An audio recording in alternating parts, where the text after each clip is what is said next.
relations make a case for the importance of ensuring minorities have access to quality education in efforts to build more cohesive and sustainable societies. In addition, the Ljubljana guidelines on integration of diverse societies recognize the unique role of education within integration policies in the context of facilitating cross-community dialogue and interaction.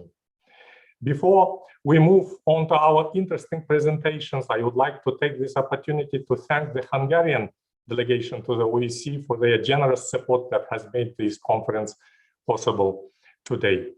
Excellencies, ladies and gentlemen, I hope that today's meeting will enhance our knowledge about the role of education plays in conflict prevention and strengthen our collaboration. We will have a chance to discuss how to make education reforms more inclusive and sustainable and how we can support the aspirations of national minority girls through education. I sincerely hope that Hague recommendations, also in the light of the Sustainable Development Goals, will help us find new ways to promote equality, diversity, and children's rights. In this way, we can hope to contribute to a more peaceful and prosperous future for all, including persons belonging to the national minorities. And now I would like to take again this splendid opportunity and to extend my warm welcome to Minister Ann Lide, our Honorable OSCE Chairperson in Office, Minister for Foreign Affairs of Sweden. Despite her intense travel, and as we see, domestic and international meeting schedule, she kindly agreed to address our distinguished audience today. Madam Minister, I am deeply honored by your presence. And now I would like to invite Her Excellency Ann Linde, OSCE Chairperson in Office, and also using this opportunity to wish further success to your very able team of the Swedish chairpersonship, Madam Minister. The floor is yours, Excellency. Thank you very much, High Commissioner. Thank you very much, dear Kairat. Distinguished speakers, Excellencies, ladies and gentlemen. It's an honor for me as a chairperson in office of the OSCE to be here with you today to observe the 25th anniversary of the Hague recommendations of the education rights of national minorities. A priority for the Swedish chairpersonship is to see continued engagement at the highest level towards sustainable solution to crises and conflicts in the region, in line with international law and with full respect for the OSCE principles and commitments. In this work, the High Commissioner on National Minorities has an important role. The mandate was created to be an instrument to conflict prevention at the earliest possible stage. The work of the High Commissioner on National Minorities is relevant across all the three dimensions of the OSCE, and the early warning function is important to make sure that inter-ethnic tensions are addressed before escalating into conflicts. As OSCE Chair, our efforts are carried out in support of and complementary to the work done by the autonomous institutions, including the High Commissioner of National Minorities, whose expertise and advice we all benefit from. Together with them, we will do what we can to ensure that the OSCE can prevent conflicts and safeguard human rights, democracy, and the rule of law. As chair, Sweden commends the continued efforts of the High Commissioner on National Minorities and stands ready to do our part, welcome your engagement, hear your concerns, listen to your advice and recommendations, and of course, as a participating state, implement our common commitments. Today, we are here to discuss the importance of education and the evident educational rights of national minorities. The Hague recommendations are important tools for participating states to safeguard equitable and inclusive education of good quality for all, including persons belonging to national minorities. All participating states have undertaken commitments relating to national minorities as enshrined in the Charter of Paris in 1991 and the Copenhagen document of 1990. Underpinning our commitments are, of course, international law, including human rights. Ladies and gentlemen, we are in the midst of a pandemic which has brought devastating human costs and disproportionately affected the full enjoyment of human rights of persons belonging to minorities. The pandemic has had consequences for all schools and children in our region, as in the rest of the world, where many schools are still closed or tuition taking place online.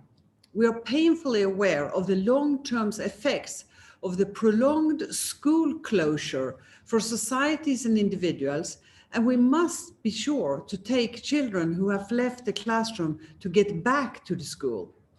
The UN Secretary General has pointed to the risk of losing a whole generation.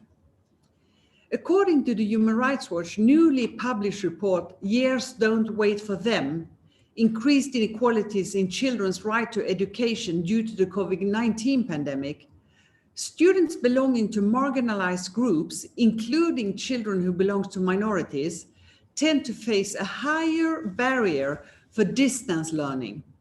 In this regard, I'm pleased that a panel on the way forward, the Hague Recommendation and multilingual education in the digital area of education, will be conducted later today. We should pay particular attention to equity and inclusion of safeguard the human rights of education and education as a public good. This is also equally valid for the importance and role of education in conflict, post-conflict, and humanitarian crisis settings.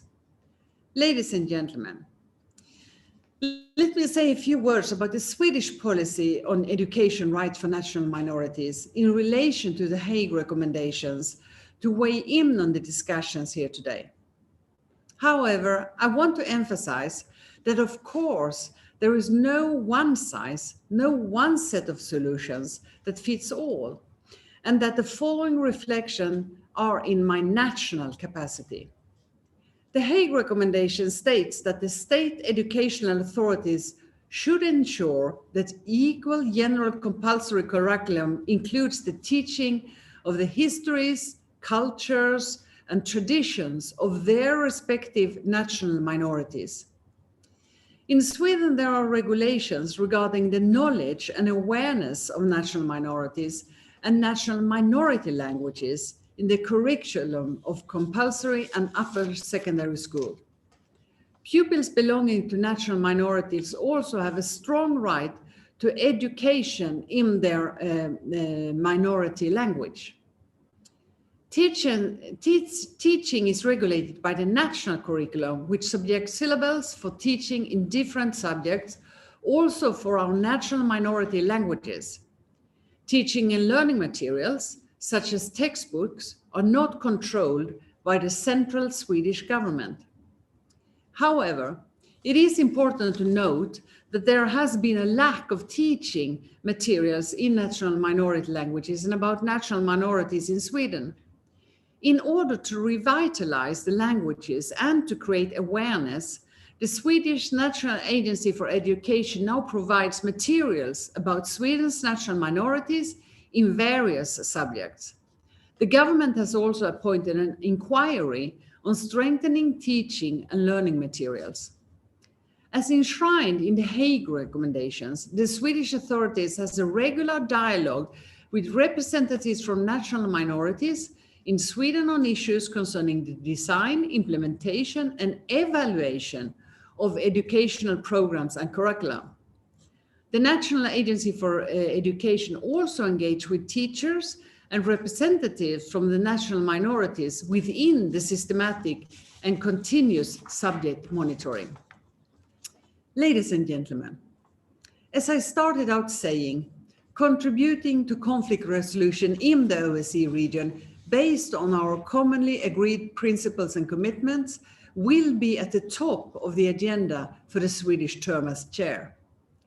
The OSCE comprehensive concept of security recognizes the inextricable link between state security and human security.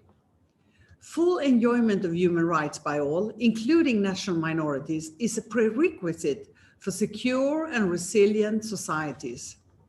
Therefore, let me conclude by stressing the importance of us all upholding our OSCE and other international commitments, avoiding fragmentation between initiative and supporting educational institutions when needed the most.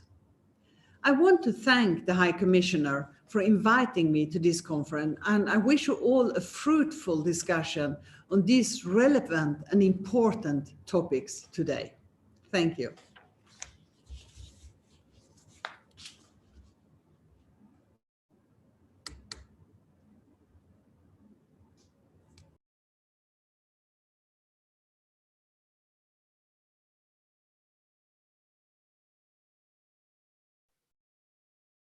Christoph, you are muted.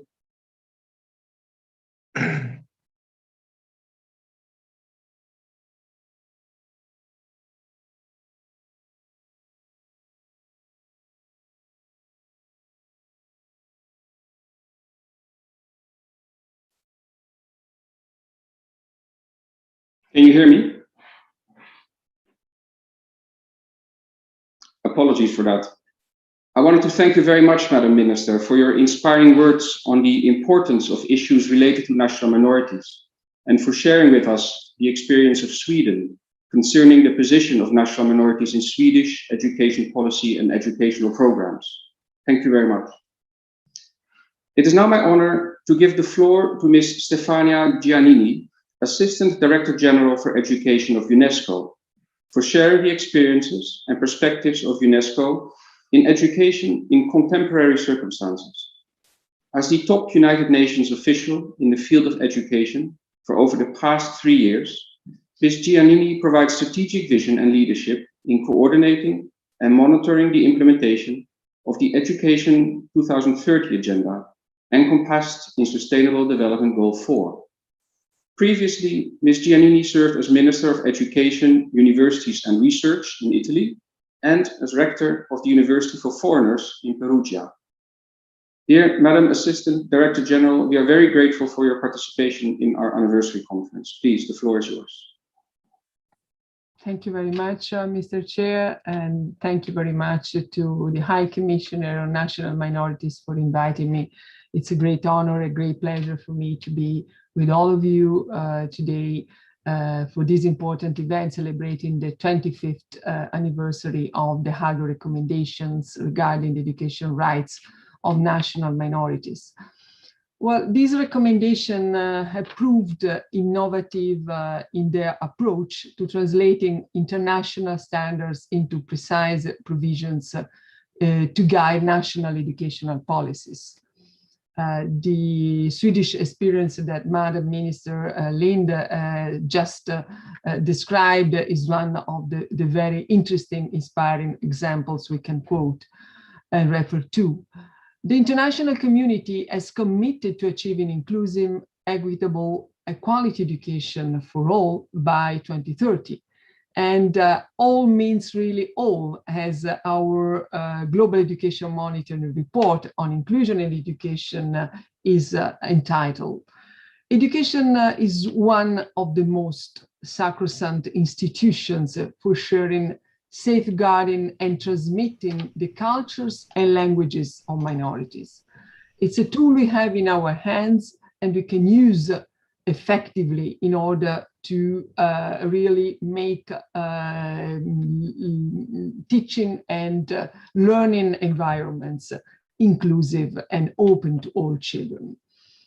Inclusion is a process encompassing transformation of education systems to make diversity a force, to make diversity a real added value, and on the other side, eliminating all forms of discrimination. We can say that, we can reinforce this message, especially this year, especially now, over the last 14 months, being all of us involved in a process of building back better to more resilient and inclusive system, given the impact, the huge impact of this sanitary crisis on education, as you know. But the ideal of full inclusion is still very far from a reality. Everywhere in the world, minorities often experience multiple and different forms of discrimination that can be compounded by other forms of disadvantage. Minority girls are a case in point. they are more likely to be affected by social and cultural norms that limited their right to attend school with repercussions over all the lifetime they have in front of them. Language of instruction and curriculum may exclude minority groups, while other wider societal barriers can weigh in heavily. Already we know that 40% of the world's population does not have access to education in their own language, and they can, as a consequence, achieve the best learning outcomes they could in case they will be taught in their own language. The COVID-19 has already mentioned a bit amplified inequalities in education as in many other sectors. And they are still hitting the most vulnerable and disadvantaged children. And at the peak of the crisis, maybe you remember numbers that UNESCO definitely started to monitor and to share globally. Schools were closed in some 180 countries, affecting 1.6 billion students and children in the world. Despite efforts undertaken by many states, by member states, to ensure learning continuity, especially through digital learning and online platforms, as well as hybrid models, 1/3 of students could not access remote learning solutions, while 40% of the poorest countries couldn't support the most disadvantaged to learn during schools closures. And well, still, language barriers, lack of appropriate learning resources and trained teachers, which is another very important priority we have now, combined with poor connectivity and access to devices, has stuck the cars against minority learners. And then this is a time to build back better, really, in a more inclusive, in a more equitable way, building on solid normative frameworks and good practices. Throughout this year, we are marking the 60th anniversary of the groundbreaking Convention Against Discrimination in Education, the first binding international instrument in this field. It places special focus, as you know, on national minorities who have expressly the right to carry on their own educational activities and the use or the teaching of their own language. In celebrating such an important anniversary, UNESCO recalled that a legal framework is a precondition, a necessary precondition for ensuring that education systems put in practice stand on a more solid, fair and inclusive ground. It's a huge responsibility, it's a responsibility that we share with our colleagues in Osce, and this is something that now can bring all us together to produce new guidelines to strengthen national frameworks and assist countries and assess competencies that countries can give through new frameworks to their students and adolescents, in aligning all the legal frameworks and laws to the right to education, in particular for minority and other more marginalized groups.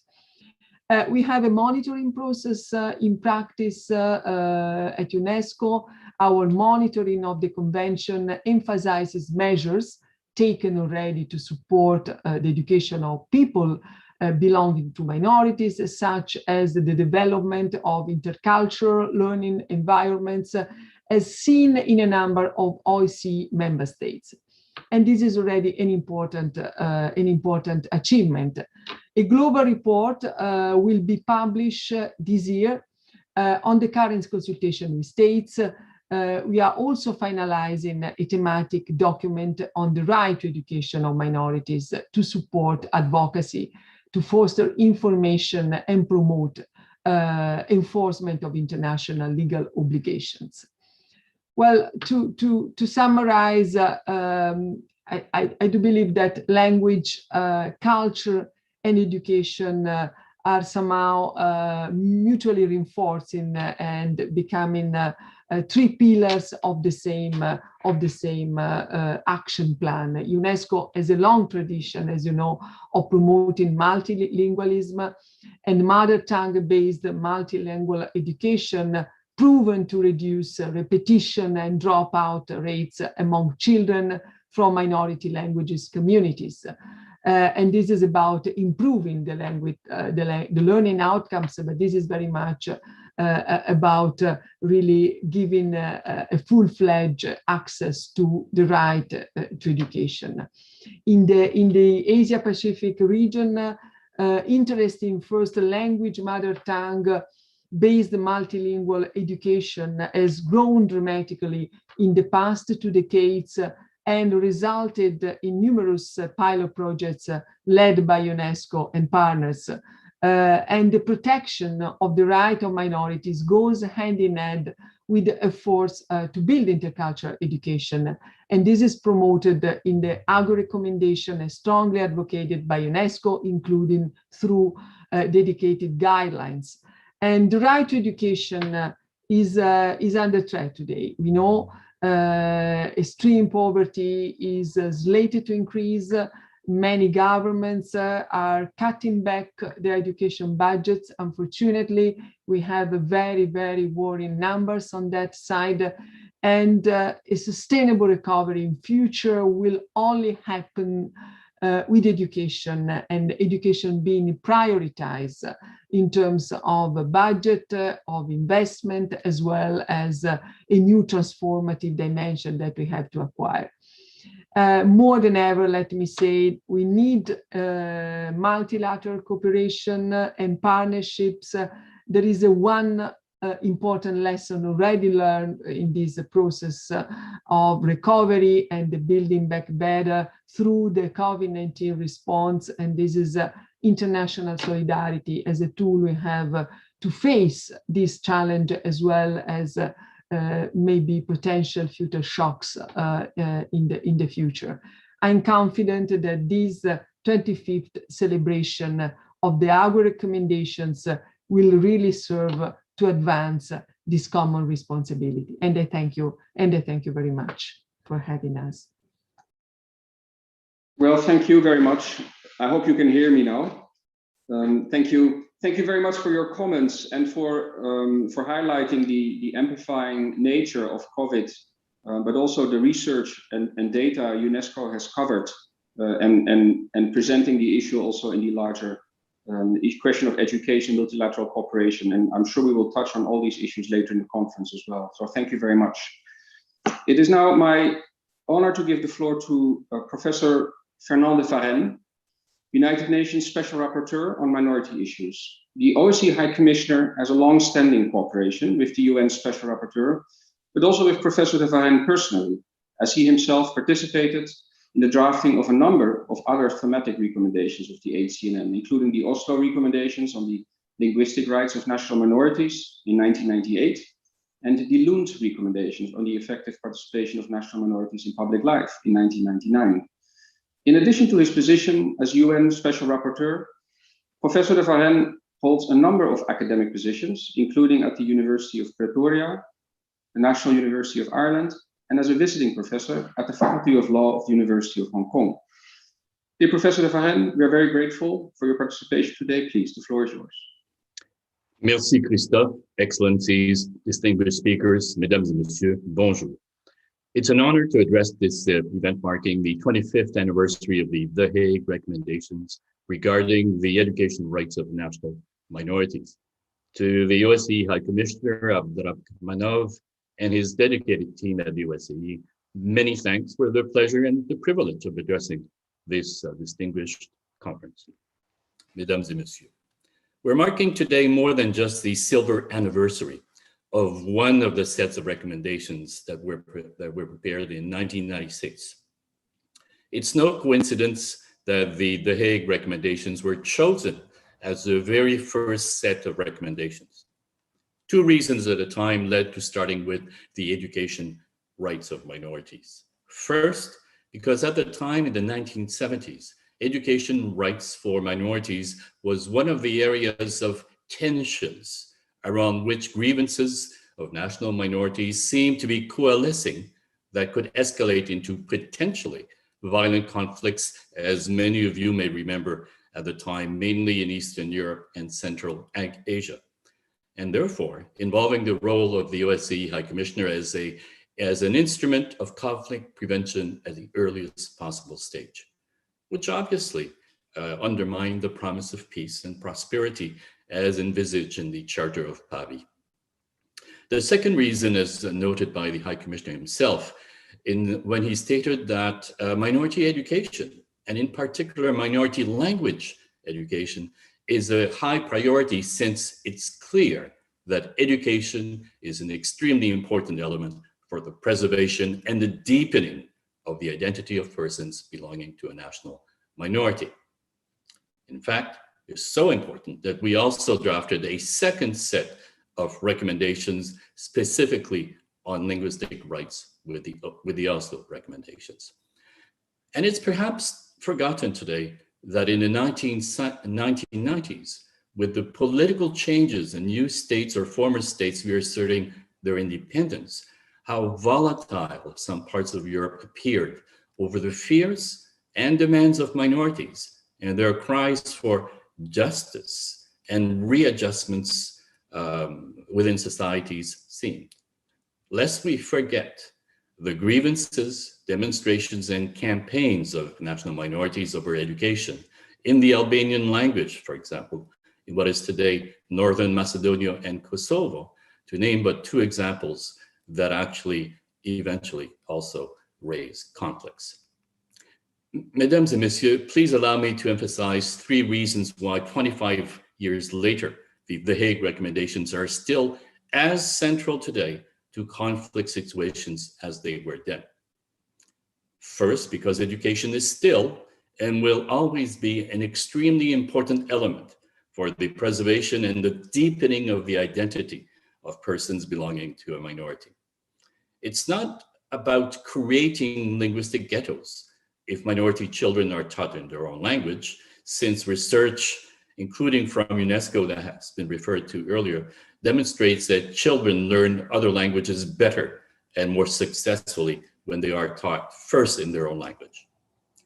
Secondly, as UN Special Rapporteur, let me insist that this is also a human rights issue.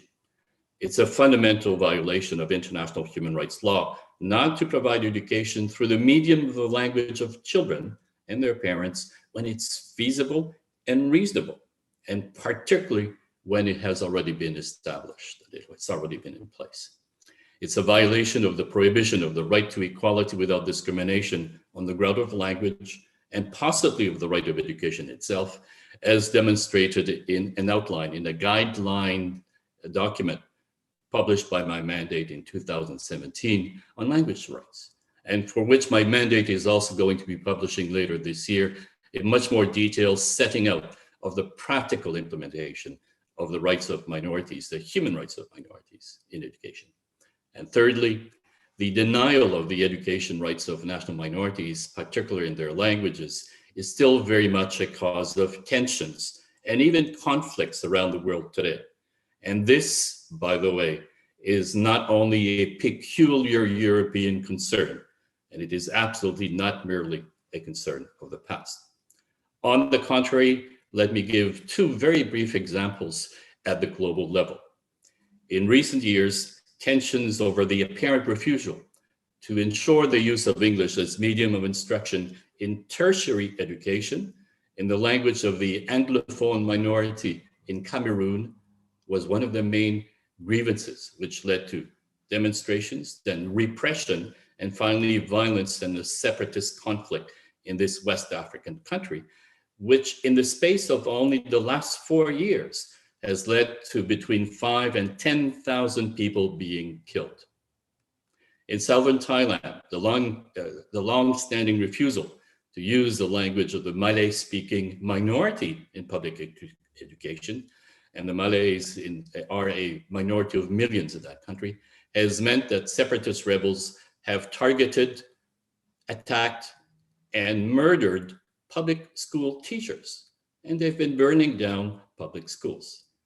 The exclusive use of the official language of Thai in education in that country is not seen only as a gesture of, it's not seen as a gesture of equality or respect. It is perceived as discriminatory, since the result of education exclusively in the official language is lower self-confidence and self-esteem, and lower classroom participation, higher dropout rates, lower levels of academic achievement, shorter periods in schools, and poorer performances in tests, and less fluency in minority and official languages for the Malay minority.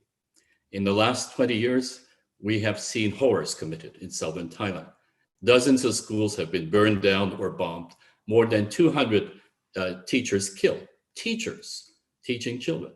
In some cases, their heads have actually been cut off. These are not just victims in the conflict. They are the symbols of what is seen as repression of this minority in education. Unless we forget, we need to remember that language is power, and discarding minority languages in education can mean exclusion and disempowerment. So yes, the Hague recommendations are still relevant today, globally as well as in Europe, and particularly because of forces of assimilation and discrimination experienced by some minorities are still occurring today, as they did in the 1970s when the Hague recommendations were being drafted. The world could use a conflict prevention toolkit, as was in parts intended with these recommendations.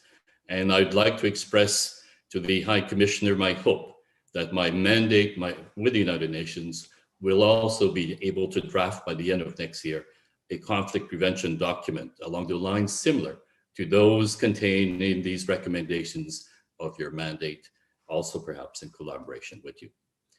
I will now end by reminding us that the creation of the United Nations and the adoption of the Universal Declaration of Human Rights were intimately linked to the understood connection between conflict and addressing grievances and respect the rights and dignity of all human beings. And you can get a sense of this in the words of the preamble. Whereas disregard and contempt for human rights have resulted in barbarous acts which have outraged the conscience of mankind. Whereas it is essential, if man is not to be compelled to have recourse as a last resort to rebellion against tyranny and oppression, that human rights should be protected by the rule of law. Education rights of national minorities, especially in regards to use of their language, also involves human rights, including the prohibition of discrimination. And therefore, if national minorities are not compelled to have recourse as a last resort to rebellion against tyranny and oppression, their human rights must then be protected by the rule of law as these celebrated recommendations outline. Merci, thank you. Spasiba bolshoi. Thank you very much, Professor de Verren, not only for providing a historical context of the 1990s, but also of reminding us of the importance of international standards and the respect for those as a precondition for international peace and security. I would now, as we normally do, I would like to ask my colleague Ellen to shortly play a video. As we normally do with all of our key guidelines and recommendations, we have produced a short animated video to introduce the principles of the Hague recommendations, and we have the pleasure of presenting these here today.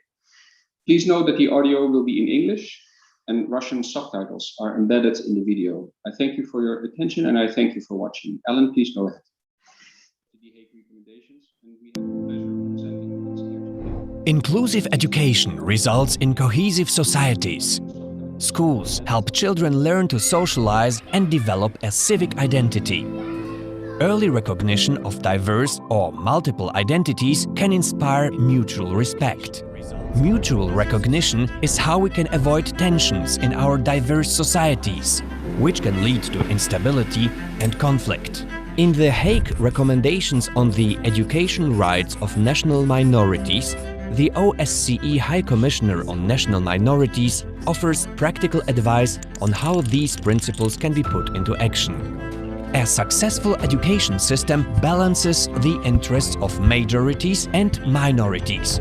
There's no single approach that works for everyone, everywhere, but there are some general principles to follow. Students should be able to learn the state language so they can participate in the political, social and economic life of their country. They should have the opportunity to achieve proficiency in their mother tongue and learn about their culture so they can develop and maintain their own identity. Schools should give children opportunities to interact across cultures. The High Commissioner recommends that states should develop balanced education policies and that they listen to the views of schools and representatives of students, parents and minority groups. For this to work, states have a responsibility not only to promote balanced policies, but also to provide adequate resources. A strong investment in balanced and effective education policies is an investment in the stability and prosperity of our societies. Adequate resources. A strong investment in balanced and effective education policies is an investment in the stability and prosperity of our societies. Adequate resources.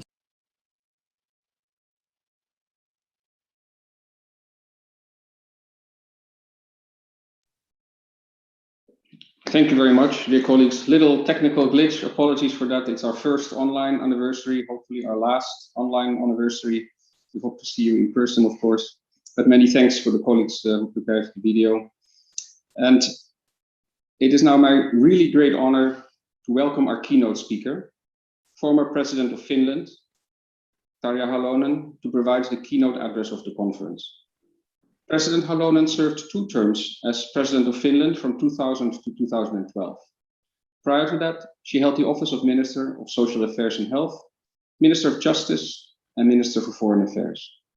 Currently, President Halonen is member of the United Nations Secretary General's High-Level Advisory Board on Mediation, and also continues to promote issues related to sustainable development, including as a member of the Sustainable Development Solutions Network's Leadership Council. Madam President, we are delighted that you join us and share your long experience on the importance of ensuring equal access to equality education for all to us. Please, Madam President, the floor is yours. Good afternoon. It has been wonderful to listen to all these previous speakers here. Thank you very much for the new information also for me, when I have been a long time working with these issues. So I think we all agree that past year has been difficult, really difficult around the world. The COVID-19 pandemic has not spared any country of its dire consequences. As in many crises before, those most vulnerable have suffered the most. In many countries, children have to adapt to remote learning methods, and teachers have stretched to their limits to ensure that children have been able to continue their education in these exceptional times. In many other places, even remote learning has, however, been unattainable to children. Children have been simply just out of school, and there is a serious risk that many of the most vulnerable children, especially girls, will never return to education. Equal access to high-quality education is a human right and one of the Sustainable Development Goals, as it has been already mentioned today many times. Millennium Development Goals accelerated the enrollment of children in primary education up to 91% by 2015, while the goal of the universal access was not fully met. More children, and particularly more girls, attended primary school than ever before. The Sustainable Development Goal number 4 on education is more ambitious and more comprehensive and pays attention not only to the enrollment rates, but also to the quality of education. The access to education for vulnerable groups the importance of eliminating gender disparities and emphasis to lifelong education. So, dear friends, COVID-19 pandemic risks of rolling back many of the gains achieved in education already. The UN estimates that additional 101 million children and youth fell below the minimum reading proficiency level due to the COVID-19 in 2020. This clearly shows that we need to pay special attention to education in order to get back on track towards achieving the 2030 agenda. It is important to discuss education rights of national minorities today. We have to ensure that we agreed, what we agreed already 25 years ago continues to be properly and proactively implemented today. Because the declarations and agreements don't help if we don't get it in practice. So in Finland, high quality education is not a privilege, it's a constitutional right. The education system guarantees all children and young people equal access to basic education, regardless of the social status, gender, place of residence, economic situation, and linguistic, cultural, and ethical background. All education in 2 official languages, Finnish or Swedish, from preschool to universities, is free of charge. And it's not just meant for children and young people. Also, the lifelong learning is important to everybody in our very fast-changing world.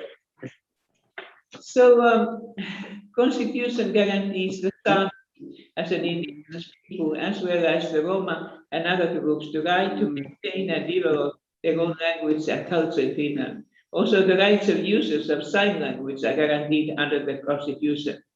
Sign language users are a linguistic and cultural minority in my country. As an example, Sami education is developing strongly outside the municipalities of Sami homeland right now. A pilot project provides teaching using remote connections, and this enables the study of Inari, Skolt, and Northern Sami regardless of the student's place of residence. So I think that this, at least for us, it has shown that how digital technologies can play an important role in ensuring accessibility. The project links more and more Sami students into Sami language teaching. But what I think is also very important to notice that the younger generation have now started to understanding the importance of their own language as a cultural richness, not just to be something different. So I should also mention that next year marks the start of the United Nations Decade of Indigenous Languages, which focuses on the human rights and empowerment of indigenous language users. A lot of attention has to be paid to ensure that education rights of national minorities are really realized in practice. We must use innovative approaches to enhance accessibility of education and ensure that the minorities themselves participate in planning and decision making on this. As I said in very briefly, that the younger generation also understand the value of their own language and culture. The concept notes for today's discussion mentions how equal access to education links to conflict prevention. I agree with this. It is important to understand security in a more comprehensive way. The whole OSCE has built on this understanding, and it continues to resonate today. Our collective security is affected by a wide range of issues, from environmental degradation to human rights violations, health security, and weakening of global norms and institutions. Comprehensive approach to security builds on the respect for human rights, democracy and the rule of law, and advancing sustainable development. Equality and access to education can play an important role in building stable and peaceful societies with well-being of its citizens and its core. This also builds basic confidence and trust in the society, which is needed especially in hard times. For example, the pandemic has shown that when people trust their leaders and institutions, they are more willing to follow the necessary regulations. So I'm very interested to listen how the panel will now discuss on these same ideas, and I hope all the best also your actions in practice. Thank you very much. Thank you very much, President Halonen, for your words, and you touch on quite a broad range of issues, and I'm sure it will inspire the two panels, in fact, to reflect on those comments as well. Sustainable development goals, the particularly vulnerable situation of girls. You reflected on experiences in Finland, digitalization. So having said that, I will now start with the deliberations of the giving the floor to the moderator for the first panel.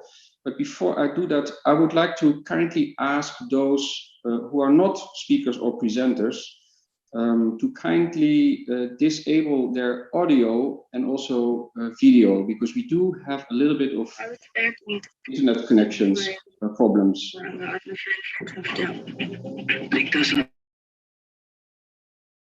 And this is exactly what I mean. If colleagues can please mute themselves. Thank you very much. It is now a great pleasure and privilege to welcome Professor Francesco Palermo as moderator of the first panel on key principles and practices in applying the Hague recommendations across the OSCE region during the past 25 years. Francesco Palermo is Professor for Comparative Public Law at the University of Verona and Director of the Institute for Comparative Federalism at Jurgen Research in Bolzano, Bozen. Previously, he was President of the Advisory Committee under the Council of Europe's Framework Convention for the Protection of National Minorities and a non-party member of the Italian Senate. Last, but certainly not least, Professor Palermo was a senior legal advisor in the Office of the High Commissioner on National Minorities. Dear Francesco, I'm very grateful that you continue to be engaged in our work and that you are with us today to guide our discussions. Please, the floor is yours. Thank you very much, Christoph. Excellencies, ladies and gentlemen, thank you so much for giving me the privilege of moderating this first panel on key principles and practices in applying the Hague recommendations across the OSCE region during the past 25 years. Now, as the title of the panel suggests, our distinguished speakers will take us through different experiences in using the Hague recommendations and how they have been instrumental or maybe not instrumental. We will hear from them in supporting education policies in a number of countries in the OSCE region. They will also tell us how their work with the recommendations has evolved and what lessons can be learned from the experience they had and still have maybe in dealing with the recommendations. Let me briefly underline the importance of the Hague recommendations, both in the substance and in the procedure, which is perhaps something which could round up a little bit what has already been said by our keynote speakers.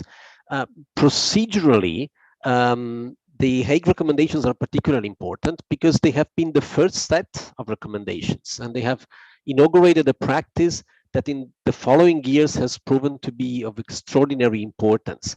The recommendations of the High Commissioner, like the commentaries by the Advisory Committee on the Framework Convention, have been really key to keep the underlying documents, so the HCNM mandate, the Framework Convention itself, as living documents. And they have been able to evolve and adapt and interpret and further guide these documents in order to meet a changing reality. So this is an extremely important function, I would say. And in terms of substance, all speakers have already underlined that education is instrumental to all other minority rights. And I would add that it is not by chance that also the first thematic commentary of the Advisory Committee has been on education 10 years after the Hague recommendations. But I would add that the recommendations also contain some extremely innovative provisions, especially for that time. Just an anecdote from my time in the office, which was at the end of the last decade, and it was precisely when state language laws started to become very popular in the OSCE region. And all of a sudden, many participating states discovered the principle of the Hague recommendations, according to which minorities, of course, have the right to learn their mother tongue during education, but at the same time, they have a responsibility to properly learn the state language. Of course, that was interpreted sometimes in an unfair way. And of course, this provision is not there to assimilate minorities, but rather to establish integrated societies that celebrate diversities. And this principle has been actually one of the foundations of the subsequent recommendations, including, for example, the Ljubljana guidelines. All right, having said that, it is my privilege to pass the floor to our distinguished speakers. We have several of them. Let me remind that each speaker will have some 7-8 minutes, and then there will be a Q&A session. The first speaker is Her Excellency Anna Maria Vicek, who is State Secretary at the Ministry of Education, Science and Technological Development of the Republic of Serbia, where she is in charge of preschool and minority education and prevention of violence and discrimination in schools. And she's an expert especially on issues regarding early childhood development, national minority education, inclusive education, multilingualism, multiculturalism. So she is really perfectly suited to talk about the Hague recommendations. So please, Mrs. Vicek, the floor is yours. Thank you very much. Your Excellency, Honorable Mr. Abdrakhmanov, distinguished ladies and gentlemen, it is my utmost pleasure and honor to be speaking as State Secretary of the Ministry of Education, Science and Technological Development of the Republic of Serbia at this very important, significantly important conference, which is marking the 25th anniversary of the Hague recommendations, one of the most important instruments of the High Commissioner on National Minorities of the OSCE. The Republic of Serbia is one of the former Yugoslav countries, hence the establishment of the High Commissioner on National Minorities carries a significant importance for us. It could be expected that the former Yugoslav countries fulfill every single recommendation of the Hague document from 1996, and in Serbia, we believe that we are on the right path to do so. Minority education in Serbia dates back to and relies on the policies and practices inherited from the former Yugoslavia. And there is a rather elaborated and sophisticated system of minority education, which relies on two strong pillars. One pillar is the right to full education in one's mother tongue, and the other is acquiring the state language to a satisfactory level at the same time. This is exactly how it is recommended in the Hague recommendations, as the spirit of the international documents recognize that the right of persons belonging to national minorities to maintain their identity can only be fully realized if they acquire a proper knowledge of their mother tongue during the educational process. Allow me to precisely cite the recommendations. The spirit also states that at the same time, persons belonging to national minorities have a responsibility to integrate into the wider national society through the acquisition of a proper knowledge of the state language. And these basic principles of fully supporting education in one's mother tongue while putting an equally important significance on acquiring the state language can easily be pictured through the models of education in and of minority languages in Serbia.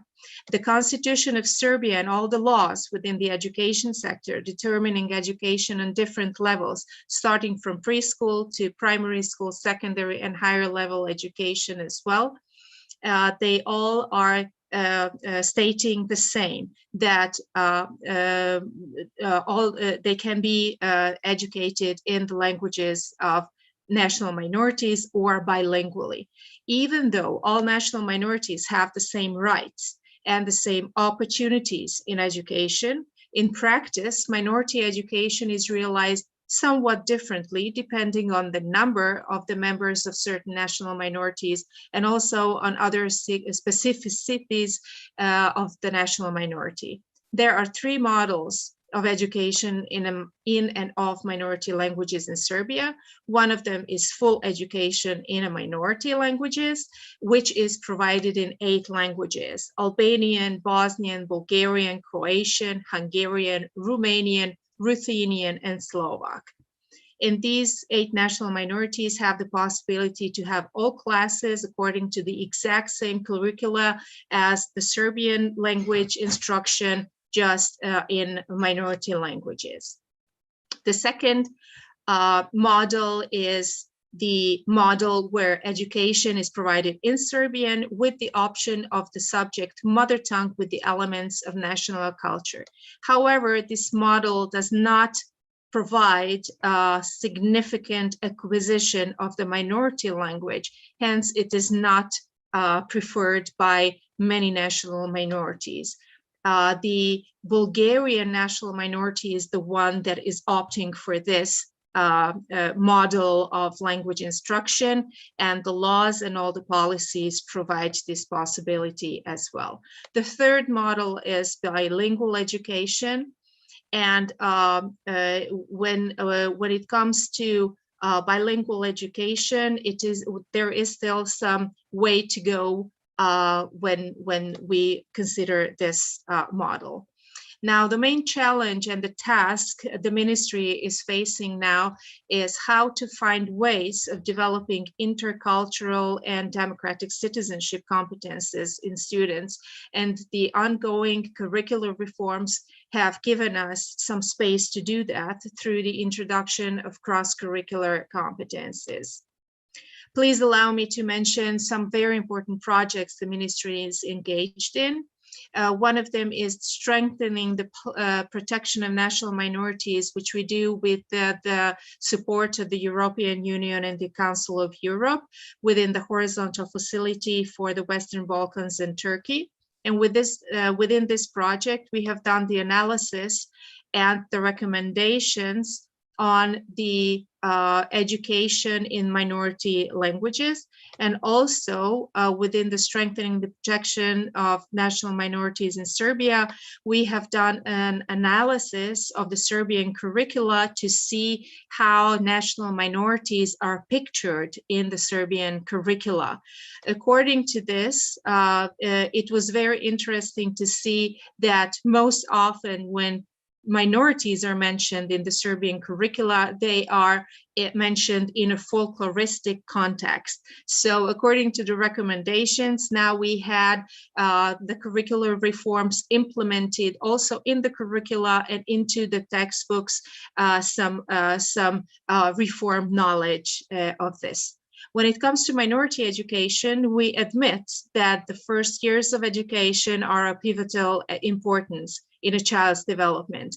Hence, preschool education is also provided in minority languages. And we also support the idea that in primary schools, the curriculum should be taught in the minority language, or alternatively, the minority language should be taught as a subject on a regular basis, just as the recommendations state. It should be kept in mind that the official state language should also be taught as a subject on a regular basis, and not forgetting about the secondary schools where a substantial part of the curriculum should be taught through the medium of the minority language. But also on this level, the state language should also be taught and as a subject on a regular basis. The Ministry of Education, Science and Technological Development is equally challenged by providing quality education in minority languages, which is depending on the quality of the teaching staff, the language competencies of teachers to be particular. This is one of the areas of support and guidance that we need. One of our greatest challenges, however, is to keep up with modern challenges or the challenges of modern times, just like the COVID pandemic has faced us with.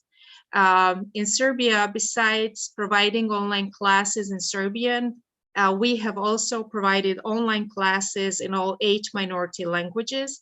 And with the support of the OSCE, we were able to provide online classes for the state language as well. So for the subject, Serbian as non-native language as well. And I'd like to thank the OSCE for the support, for the continuous support for the minority education in Serbia. Thank you for your attention. Thank you so much, Mrs. Vicek, also for showing us how further down the line has this set of recommendation gone with regard to the implementation in Serbia. So definitely it has been worth drafting the recommendations and also keeping them as living instruments. Thank you so much for that. Now it is my pleasure to introduce our second speaker in this section, Her Excellency Nadira Djuzubekova, who is Deputy Minister of Education and Science in Kyrgyzstan since March 2018. She is an expert on second language teaching and CLIL methodology, and has extensive experience in school management. She has also been engaged with the HCNM Central Asia Education Program, which many of you will be familiar with, and was one of the leading consultants for pilot schools in Kyrgyzstan, where especially multilingual education programs have been introduced. And as a deputy minister, she has been really key in developing the National Education Plan 2020-2025, which perhaps she will tell us a bit more about. Please, Ms. Djuzubekova, the floor is yours. Спасибо большое. Здравствуйте, уважаемые участники конференции. Позвольте приветствовать вас на встрече высокого уровня, посвященной 25-летию Гаагских рекомендаций, отражающих основные принципы и подходы к образованию национальных меньшинств. Кыргызстан с 2007 года сотрудничает с ФКНМ ОБСЕ и реалистично оценивает потенциал образования и в консолидации общества. Образование, формирующее поликультурность, многоязычие и толерантность, делает общество сильнее и обеспечивает устойчивое развитие страны. Данные положения отмечены в стратегических документах страны всех уровней. Так, в видении национальной стратегии развития Кыргызской Республики на 2018-2040 годы отмечено, что приоритетным является создание условий для формирования общества, в котором культурные различия граждан не являются основаниями для дискриминации и не оказывают влияния на политические процессы, а также обеспечивается сохранение и развитие общенациональной культуры, ее воспроизводство и распространение при сохранении этнической, языковой, культурной самобытности граждан страны. Детальнее эти цели конкретизированы в документах, обеспечивающих реализацию образовательной политики в Кыргызстане. В 2020 году завершилось действие концепции и плана действий Министерства образования и науки Кыргызской Республики по внедрению поликультурного и многоязычного образования на 2009-2020 годы.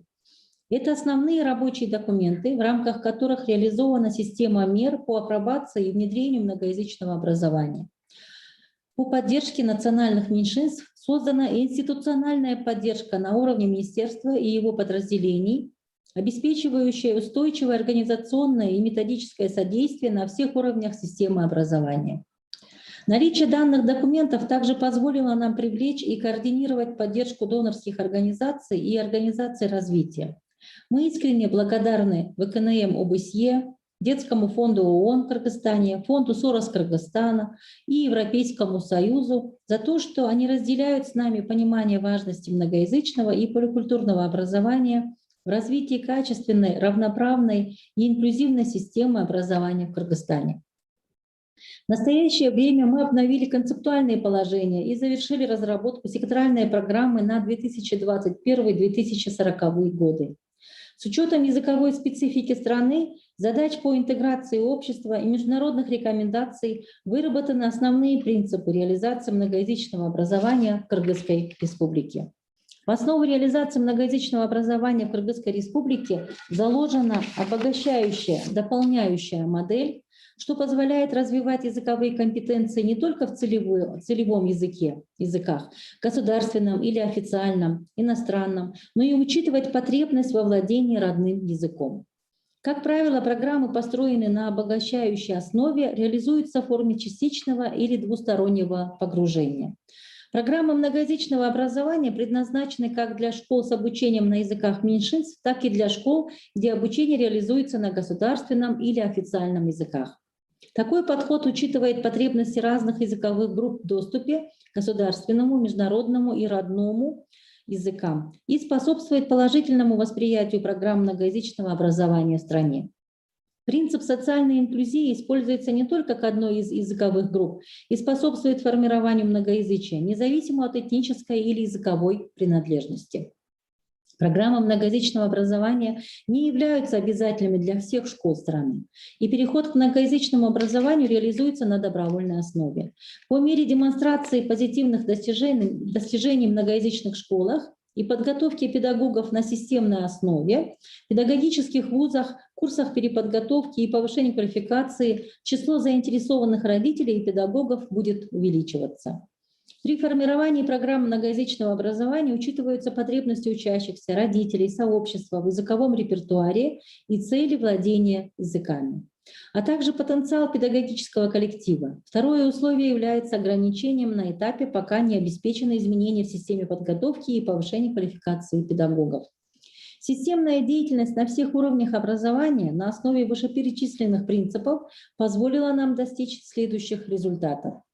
На уровне дошкольного образования в период с 2017 по 2021 годы в 45 детских садах началась реализация сбалансированных программ многоязычного и поликультурного образования.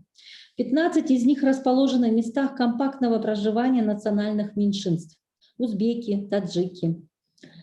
В 2020-2021 годах подготовлены команды еще 30 детских садов, которые из-за карантина по коронавирусу не смогли пока начать работу, но продолжают готовиться и изучают опыт тех, кто начал подобную деятельность.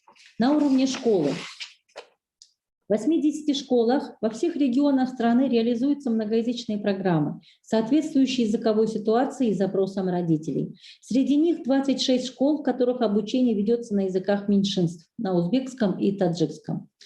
Также большое внимание уделено поддержке выпускников школ с узбекским и таджикским языками обучения, в развитии их потенциала сдавать переводной экзамен на кыргызском или русском языках. Для этого пересмотрены стандарты и программы обучения государственному и официальному языкам в старшей школе. Разработаны методические пособия и обучающие материалы для языковедов. Обучено более 1500 учителей государственного и официального языков. В школах данная программа реализуется уже в течение 4 лет. Более 3400 учащихся из школ классов с узбекским и таджикским языками обучения получили возможность улучшить свои знания и успешно сдавать тест на государственном или официальном языках. Анализ результатов показал, что увеличилось как количество учащихся, планирующих поступать в вузы, так и количество учащихся, которые получают баллы выше проходного. Это позволяет говорить о повышении шансов данных учащихся получить качественное профессиональное образование и в дальнейшем достойную работу. В 2020-2021 годах уже на основе дистанционных методов обучения началась работа по повышению потенциала учителей начальных классов 36 школ.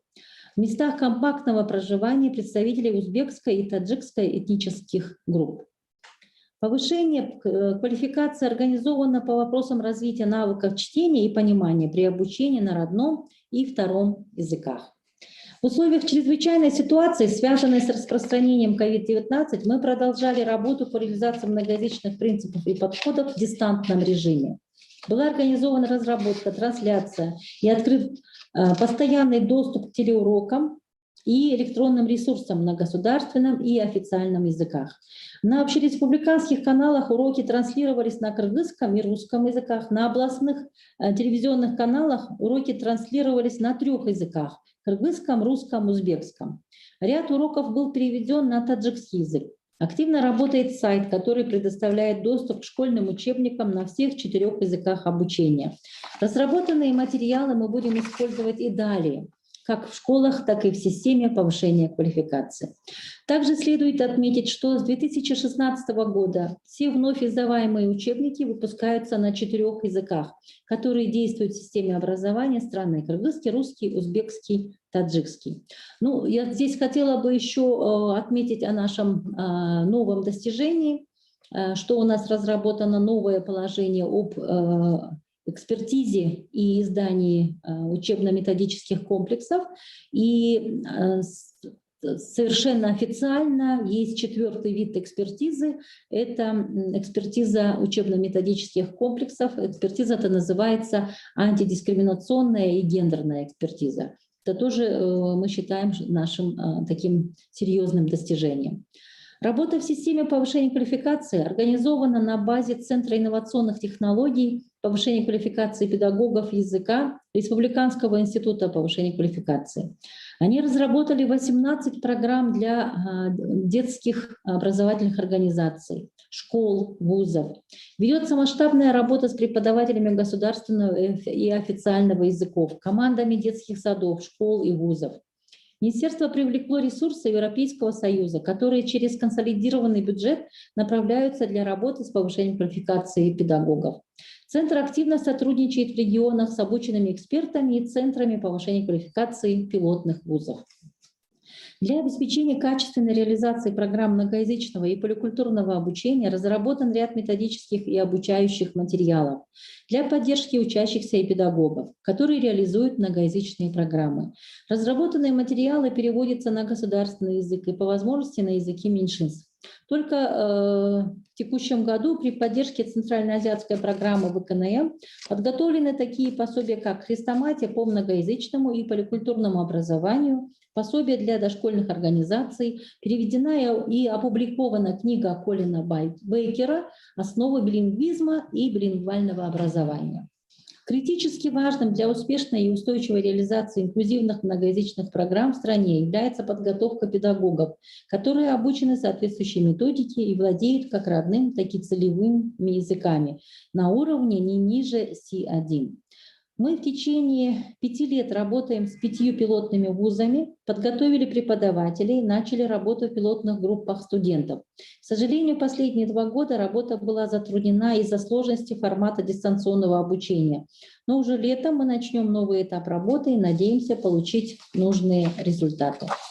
Для лучшего понимания ситуации, определения проблем и образования меньшинств в Министерстве создан Координационный совет по многоязычному образованию, в который входят эксперты, представители Ассамблеи народа Кыргызстана, представители школ, вузов, сотрудники министерства. Этот механизм позволяет нам учитывать интересы национальных меньшинств и понимать, как система образования может отвечать на их запросы. Также на уровне повседневной практики эксперты Центра социальной интеграции при Министерстве образования ведут постоянный мониторинг и консультации для детских садов, школ, вузов, системы повышения квалификации, что позволяет нам отслеживать, как происходит работа, каково качество образования в многоязычных программах, как работает компонент поликультурного воспитания.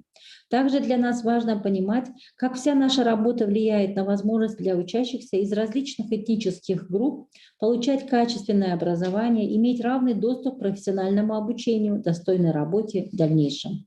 Уважаемые коллеги, в завершении выступления позвольте пожелать всем нам успеха в работе по развитию инклюзивных в широком смысле систем образования и в дальнейшем продвижении принципов, заложенных в Гаагских рекомендациях 25 лет назад.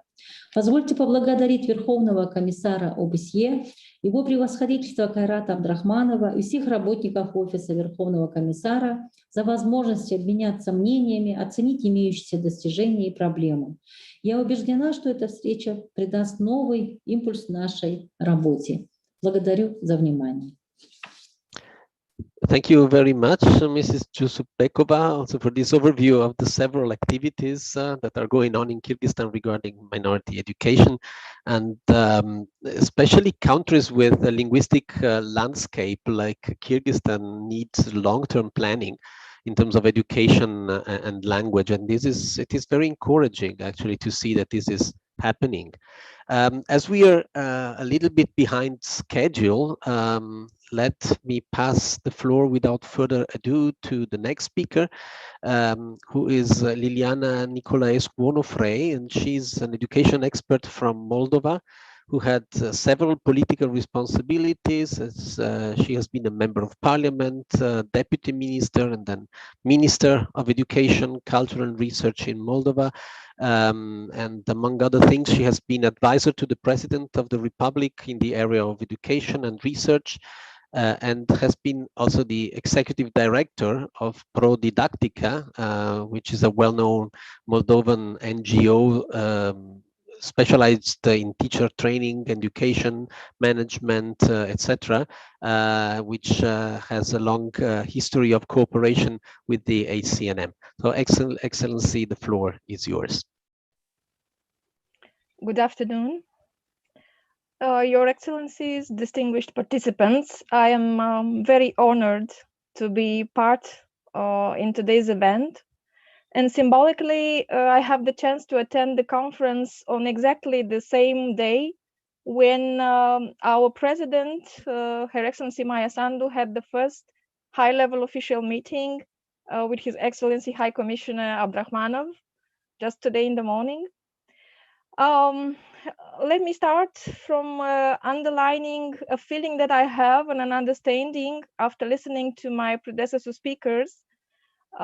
It seems that the Hague recommendations have become for our countries a clear guidance for developing a pathway to action in terms of ensuring the education rights of national minorities, since they really help us construct this pathway from policy developments to concrete action plans, and then to practices. I'm saying this because the situation in Moldova has been really similar with the experiences from our other countries. And 5 years ago, at the previous conference, we were sharing in the same format the experiences that we had at the time in the policy development. The Code of Education approved in 2014 has provided clear guidance for ensuring the study of languages, the state language, Romanian as a state language, the study of mother tongue as national minorities, as well as foreign language studies. And in the same year, we had the strategy document, Education 2020, with specific objectives devoted to minority education also. And from one point of view, it's a pleasure that I can share today several experiences, several concrete results that have been obtained, moving from these policy provisions to the action level. So with the aim of one of the objectives of the strategy to ensure favorable conditions for the social linguistic integration of representatives of national minorities and migrants, we have succeeded with implementation of several main priority actions. During 2016 and 2020, the Ministry of Education, Culture and Research has led the implementation of the national program and the action plan for increasing the quality of learning of Romanian language as state language. And I am glad to share that due to the respective program, we do have an updated version of national curricula published in 2019, an updated version of national curricula for minority languages as mother tongues, for the Romanian language as state language, for foreign languages. And it was important for us that for the first time, the curriculum materials were incorporating the provisions of the Common European Framework of Reference for Languages. Also, there had been experiences where I have to mention that we unfortunately have not been so successful as our colleagues from Serbia or from Kyrgyzstan. but a first project, a pilot project for integration of a number of school subjects to be started in national minorities schools in the state language.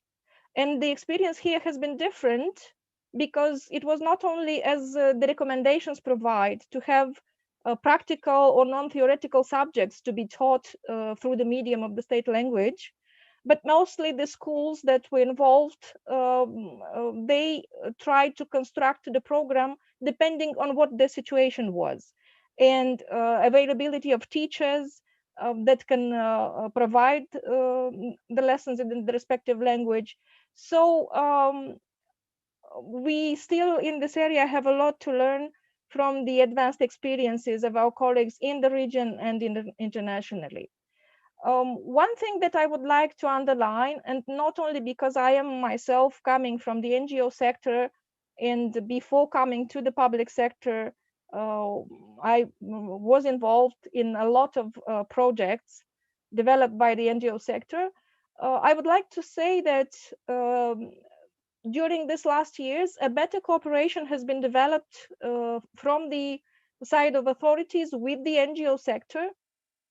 And some of the best experiences in our Gagauz Autonomous Region, where we have a very specific situation, but also common to situation in other countries, where the national minority students have instruction mainly in Russian, which for them is a second language. It's not the mother tongue. The most successful experience in promoting multilingual education at the early childhood education level was achieved via the support of HCNM, for which we are very much thankful, and with involvement of both university level trainers, but also NGO Antem. And a series of training programs have been organized for teachers. A lot of teaching materials have been produced, and I'm glad that the state has also contributed. So it was not only the help of our international development partners, but also state money put into production of great materials for children, guides for teachers. It is important to mention that now the results of this project for multilingual learning of languages in the Gagauz Autonomous Region has aroused the interest of other communities, our Bulgarian and Ukrainian communities. And we really hope that the government will go for it and will consider supporting the development of such projects on a more holistic approach for not being concentrated only in one region. Also, other NGOs have been partnering with the government in developing coherent programs for training university teams in intercultural education. And then this was followed by subsequent training for general education teachers for implementing intercultural education programs in schools. And I hope that our colleagues from Kyrgyzstan know the materials from Moldova, Kultura Dobrosоседства, so the culture of good neighboring. I have to say that unfortunately, due to some period of very hectic and unstable political environment, there has not been a proper evaluation of the state of implementation of the existing policy documents and action plans. However, we are now in a situation where we can do this and can do a better job for implementing, or for better incorporating the Hague recommendations into the national priority policy documents. We are now in the process of development of the new strategy, Education 2030, with support of UNICEF and Global Partnership for Education. And the ministry is responsible for supporting the consultative process widely, which includes educational specialists, teachers, and parents, representatives from all types of institutions and minority backgrounds. Also, we have now the opportunity to analyze, with support of our developmental partners, the programs implemented for multilingual education at the early childhood education level, as I was mentioning, in Gagauz autonomy, in order to see how this experience can be extended, and also via NGO contributions, a high-level platform of discussion which comprises officials, decision makers, educationalists, teachers, parents, NGO representatives from both national level and Gagauz autonomy. This official platform was established, and the Institute for Strategic Initiatives will be presenting in the nearest future a report on the current status of learning minority languages, as well as Romanian as state language in the respective region. Well, before closing, I would like to say that some of the things that we really believe are important and are lessons that we also have learned, it's that participation of all stakeholders, all representatives of interested parties should be involved in the process of policy development and action planning, and also real practices and analysis of practices and results. Because the more participation we have, the more understanding and the more proper direction we can take developing these courses of action. Also, it's important to have a thorough analysis of the situation. Sometimes, unfortunately, some of our policy programs have been developed without proper support from the financial part, and this is a problem, because you can put really important objectives in a strategy. I hope this will not happen to our strategy, Education 2030. So putting objectives there, but not supporting with the proper budgeting. So therefore, I think that the more we can benefit from experience sharing in these areas, both regionally, but internationally too, the more we learn from each other, the more we can achieve our goals when we talk about integration of society, not assimilation. When we talk about cohesion of society, I have to say that in Moldova, we have now a very specific context when very many politicians have been tried to really to divide the society.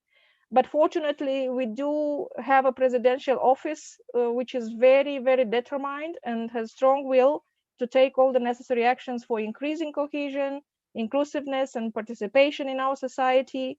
So as many colleagues know, I remain optimistic, and I think that together we can accomplish these goals. Thank you so much for having me again. I'm honored. Thank you so much. It is really good to see that the recommendations are increasingly influencing education and language policies and planning in the various participating states. It is normal that they also face some difficulties, but being 25, now the recommendations are adult. So it seems that they are also learning how to cope with difficulties as an adult should be doing. Now, as we are really a bit behind the schedule, I would ask the next speakers to stay within 5 minutes if possible. So sorry about that, but it's really a bit late. So the next speaker is Professor Jurgen Kuhl, who is director of the Möllerskolen in Schleswig and chairperson of the executive board of the European Center for Minority Issues in Flensburg, and also honorary professor of minority studies at the Europa-Universität Flensburg. And he's a well-known historian, very active in the German-Danish border and cross-border exchange. Personally had the pleasure of reading a number of his publications, especially those dealing with minorities in border areas. So Professor Kuhl, the floor is yours. Thank you so much, Your Excellencies, dear all.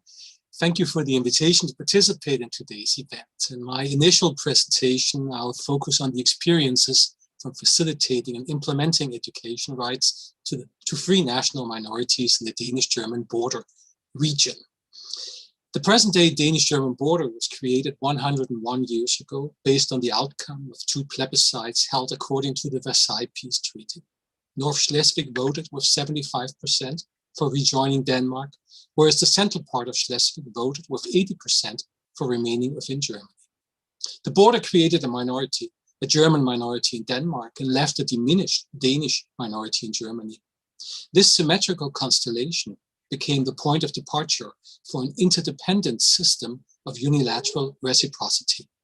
In addition, the Frisian community, which also settles in this border region, was polarized. Most Frisians identified as Germans, yet a minority demanded to be recognized as a national minority.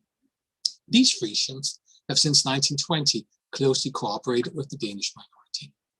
The new border caused new minority regimes. Denmark decided to pursue a liberal policy towards the new German minority, guaranteeing full educational rights.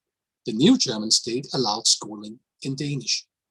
The key principle was the right of the parents to freely choose minority language instruction for their children. In Denmark, this principle was guaranteed since 1920. In Germany, or rather than the state of Prussia, the principle was only fully accepted in 1928. Dual educational systems with both public and private schools serving the minorities were created. In Denmark, German families could either opt for minority language education in public schools or in schools operated privately by the German minority. This dual system was maintained till 1945, when German schools were closed after liberation. Only in 1946, private German schools could be reopened, however, without the right to hold certified exams. And this structural discrimination furthered assimilation, and the affiliates of the German minority dropped continuously from once 300,000.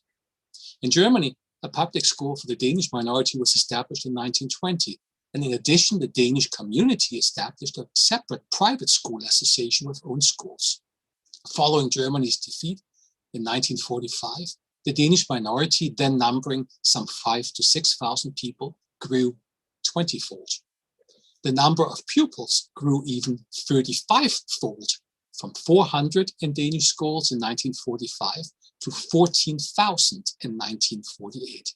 Some 6,000 of these attended public schools with minority instruction. 8,000 were schooled in private schools.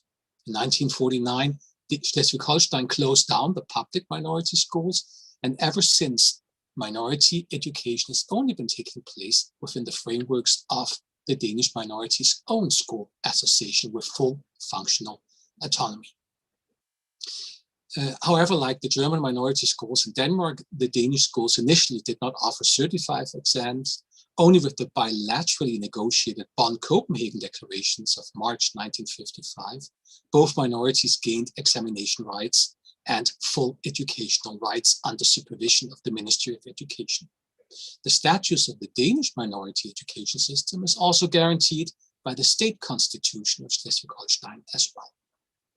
Currently, the Danish Minority School Association operates 57 kindergartens with 2,000 children and 38 elementary and secondary schools, and finally 2 secondary and upper secondary schools with a total of 5,700 pupils. The number of pupils has been stable for almost 50 years, which, due to demographics, actually mean that they are growing in a relative sense. The German minority operates 19 kindergartens with some 650 children and 13 primary and secondary schools and 1 upper secondary school with a total of 1,600 pupils. The number of pupils is growing as well, both in numbers and relatively. In both cases, the operational costs are covered jointly by both states. The state of residence contributes with funding equal to average cost per pupil in public schools. Necessary additional funding is provided by the king state. The dual funding ensures that minority schools are highly competitive with mostly better infrastructure than public schools. Both minority school systems are based on general legislation for education. In Denmark, the German minority schools are organized according to the rules for the so-called free schools, which have a very strong tradition in Denmark, with 20% of all pupils nationwide are attending such private schools. Exams are held according to state regulations, meeting general requirements and standards. And in Germany, the education law of Schleswig-Holstein defines the rule of operation for the Danish schools. Certificates are recognized by both states. In the German minority schools, German is the primary language of instruction. However, Danish is also taught as a core subject, assuring that all students meet the general standards for Danish competences. Students at German upper secondary school can opt for an additional exam in German based on criteria defined by Schleswig-Holstein, giving recognition of the exam in Germany as well. In the Danish minority schools, Danish is the primary language of instruction in all subjects except German, which is taught as mother tongue 4 lessons a week. Final exams in German on the subject German in the upper secondary schools are identical with centralized exams used in public schools. Thus, the Danish pupils have to meet the same standards as all pupils in Germany. Exams in Danish meet the national standards in Denmark, enabling every pupil to study in Denmark. The curricula of the minority schools are defined by the minority school organizations, considering demands and educational requirements in both states. Thus, it is more demanding to attend a minority school than a public institution. All pupils leaving minority schools in both states are effectively bilingual. However, in both minorities, the language of the families is usually the majority language. Thus, the minority education institutions enable the pupils to acquire proficiency in the minority language. In this respect, the minority schools contribute to maintaining and recruiting new members of the minorities, attracting majority families in substantial numbers as well. Hence, for many families, they have become bilingual alternatives to public schools. The minority schools on both sides of the border usually offer a well-funded, high standard of bilingual education. Both minority education systems focus on acquisition of the minority language, since most pupils do not speak the minority language at home. In the Danish minority, it has become the rule rather than the exception that the pupils originate from a non-minority background. In recent years, the schools of the German minority in Denmark show a similar pattern, with a growing number of Danish families. The third recognized national minority in the Danish-German border region is the North Frisian community. It might number up to 50,000, whereof some 8,000 speak one of the 9 Frisian dialects. Parents are entitled to request Frisian instruction for their children. Where teachers are available, the North Frisian dialects are offered and taught as elective classes in public schools. In 2018, 1,800 pupils attended Frisian classes.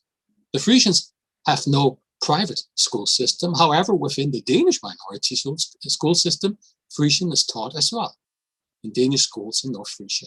One school in Risum is actually a Frisian Danish school, teaching most subjects in Frisian as well. In the state curricula in Schleswig-Holstein, the Frisian language and culture is highlighted as a subject of special interest. Schleswig-Holstein favors Frisian language instruction and educates teachers for both primary and secondary schools. However, Frisian organizations continuously push for a stronger commitment to Frisian language education in North Frisia. I hope I kept the 5 minutes, not overstretching it. Thank you for the patience. Thank you so much, Mr. Kuhl. Yes, you did much appreciate that. I must say I fondly remember your landmark publication on the Bonn-Copenhagen declarations, because also the declarations have been a source of inspiration for the Bolzano-Bozen recommendations on national minorities in interstate relations. Actually, each set of recommendations builds on previous recommendations, and it's really a step-by-step process, and it's good to see how some of these principles are realized in practice. Now, the last but not least speaker of this session is Alexandra Kristovic, who's a National Program Officer at the Education Section of the OSCE Mission to Bosnia and Herzegovina. She has been developing and managing a number of projects on promotion, inclusion of learning and teaching about national minorities in schools throughout the country. And she is now especially focusing on supporting education authorities to start and run curriculum reforms towards an inclusive education that fits a diverse society, which is always a challenge in the country, as we know. Please, Mrs. Kristovic, you have the floor. Thank you, Francesco. I'll try my best to keep even less than 5 minutes. Thanks. So, thank you. So basically, of course, I will repeat all previous speakers. Thank you for the opportunity, and it's really great pleasure to be with you all today. I will just focus my presentation in 3 main basically chapters. The one is just brief historical background, where we started and why we get involved the OSCE mission to Bosnia and Herzegovina in education. Second one, we'll just briefly mention some of our initiatives that were implemented in supporting inclusion of national minorities into education. And of course, I would like to finish with some of the, let's say, key messages how to move forward. So basically, you probably all know, and Bosnia and Herzegovina last year celebrated 25 years of Dayton Peace Agreement. And it's huge step in our country, and in 25 years back, we can look at the situation in our country and see that when a peace implementation agreement started and peace building initiative across country were implemented, it was evident that all these peace building initiatives would be futile without tackling a highly divided education. That education in that time that was increasing mistrust among members of different national groups and prevented reconciliation. That education system, of course, was representing a long-term threat to stability and security and economic prosperity of the country, instead of being an instrumental foundation for social cohesion and prosperity of all its citizens. Of course, post-war education policies that were created have been used to shape or reinforce divisions in Bosnia and Herzegovina and established a number of discriminatory practices in schools.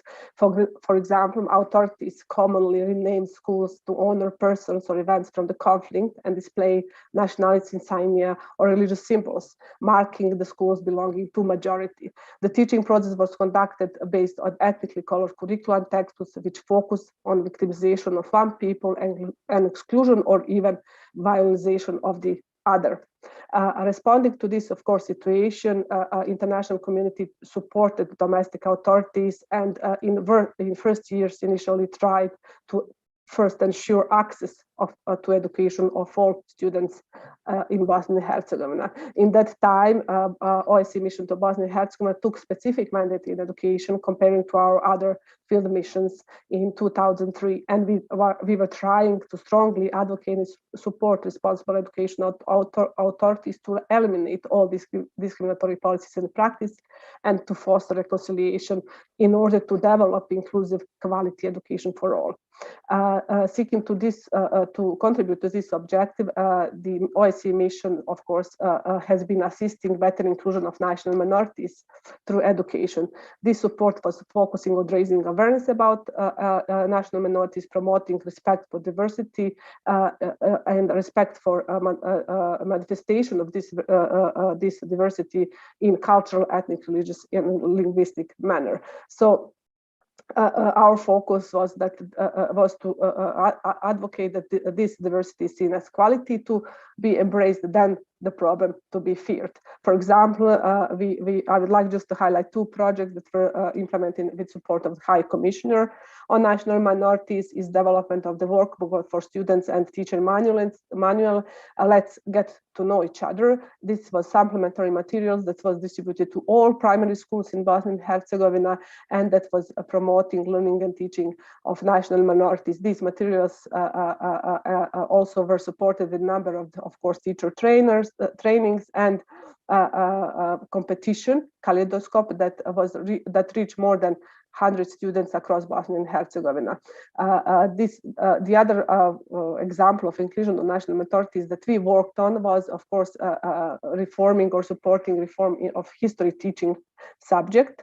And the mission supported development of the guidelines for writing and evaluation of the history textbooks. And this was, of course, evident because, of course, textbooks in early years after the conflict were full of hate speech, stereotypes, and prejudice. And one of the main guidelines or recommendations in these guidelines that were adopted by all ministers of education required from textbook authors to give particular attention to history of national minorities. As shown by subsequent mission analysis of this on respect of the guidelines, the presentation of national minorities was enhanced and subsequent generation of the textbooks was improved. What are the current challenges and how we can move forward? Of course, education of national minorities is naturally dependent on the overall education system, its inclusivity and quality. And despite notable changes in the last 2 decades, still the outdated curricula, textbooks, and teaching and learning are prevailing classrooms in Bosnia and Herzegovina. In such an environment, it is difficult to foster development of critical think, problem solving, multi-perspectivity, inclusivity, respect for diversity, and cooperation skills of the students. In short, or in brief, that is, education system in Bosnia and Herzegovina is failing its youth. This was confirmed by the recent international assessment, probably familiar to all of you, PISA and TIMSS, and further, of course, revealed to the public through problems in education that were emerging during the COVID pandemic. It is evident that this challenge can be tackled only through systemic change. Therefore, the mission is advocating for and supporting authorities to run curriculum reform that would shift focus from content and its reproduction, focusing on students and development of their competencies necessary for life and work in diverse, interconnected, and increasingly competitive society. This challenge could also represent a chance for responsible education authorities to address challenges related to national minorities as well, and numerical minorities, such as inclusivity of school environment, visible in school name symbols and manifestation, language rights, and ethnically colored curricula. This is opportunity, especially in context of the Bosnia and Herzegovina. I'm glad to hear that somewhere numbers of the pupils is increasing, while in Bosnia and Herzegovina population issues are very challenging, and not only in context of national minorities, but overall citizens of Bosnia and Herzegovina. So for this systemic change in education, education must be the top priority for all education authorities, and not only education authorities in Bosnia and Herzegovina. And this is the focus of our current work in Bosnia and Herzegovina, and support to education authorities. Thank you. Thank you, Alexandra, also for speeding up. Much appreciated. And now, without further ado, we can open the short but very important Q&A session. We will really welcome very brief questions, 1 minute, no longer, to give the time also to the speakers to reply. And we have until 4:10 at the latest, because that would be already 10 minutes behind schedule, for questions and answers. I see that there is already a request for the floor by the Russian delegation, if I'm not mistaken, Mrs. Daria Mosina. And please, you have the floor. And again, ask for very short questions and interventions. Thanks. Благодарю вас, уважаемый господин председатель. Добрый день, коллеги. Прежде всего, позвольте поблагодарить уважаемого Верховного комиссара ОБСЕ по делам нацменьшинств и сотрудников его офиса за проведение этого очень своевременного и важного мероприятия, а также интересное выступление докладчиков. Гаагские рекомендации ВКНМ четко определили обязанность государств обеспечивать возможности для изучения и обучения на родных языках.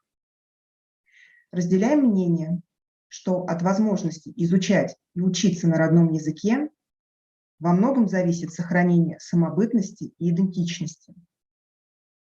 Ситуация с обеспечением прав национальных меньшинств и этнических групп в ряде государств-участников ОБСЕ уже на протяжении многих лет деградирует. Под предлогом укрепления государственного языка вводится языковая цензура, направленная на полную ассимиляцию или уничтожение национального сознания. Нередко эти явления сопровождаются опасным ростом правого радикализма, неонацизма, агрессивного национализма или, например, феноменом массового безгражданства. В этой связи вопрос ко всем докладчикам с учетом их богатого опыта. Каким образом вы бы рекомендовали обеспечивать баланс между продвижением государственного языка и сохранением языковых и образовательных прав нацменьшинств и этнических групп. Какие бы, с вашей точки зрения, меры были бы здесь особенно действенными? Благодарю за внимание.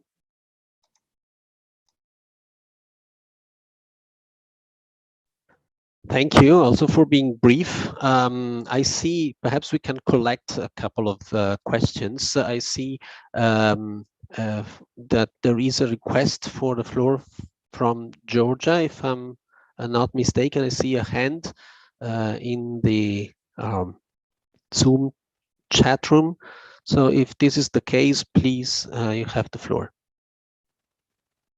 Thank you very much, dear friends, dear colleagues. I'm very glad to be today with you. It was a very interesting conference, and hereby I would like to express appreciation to organizers and all of the speakers.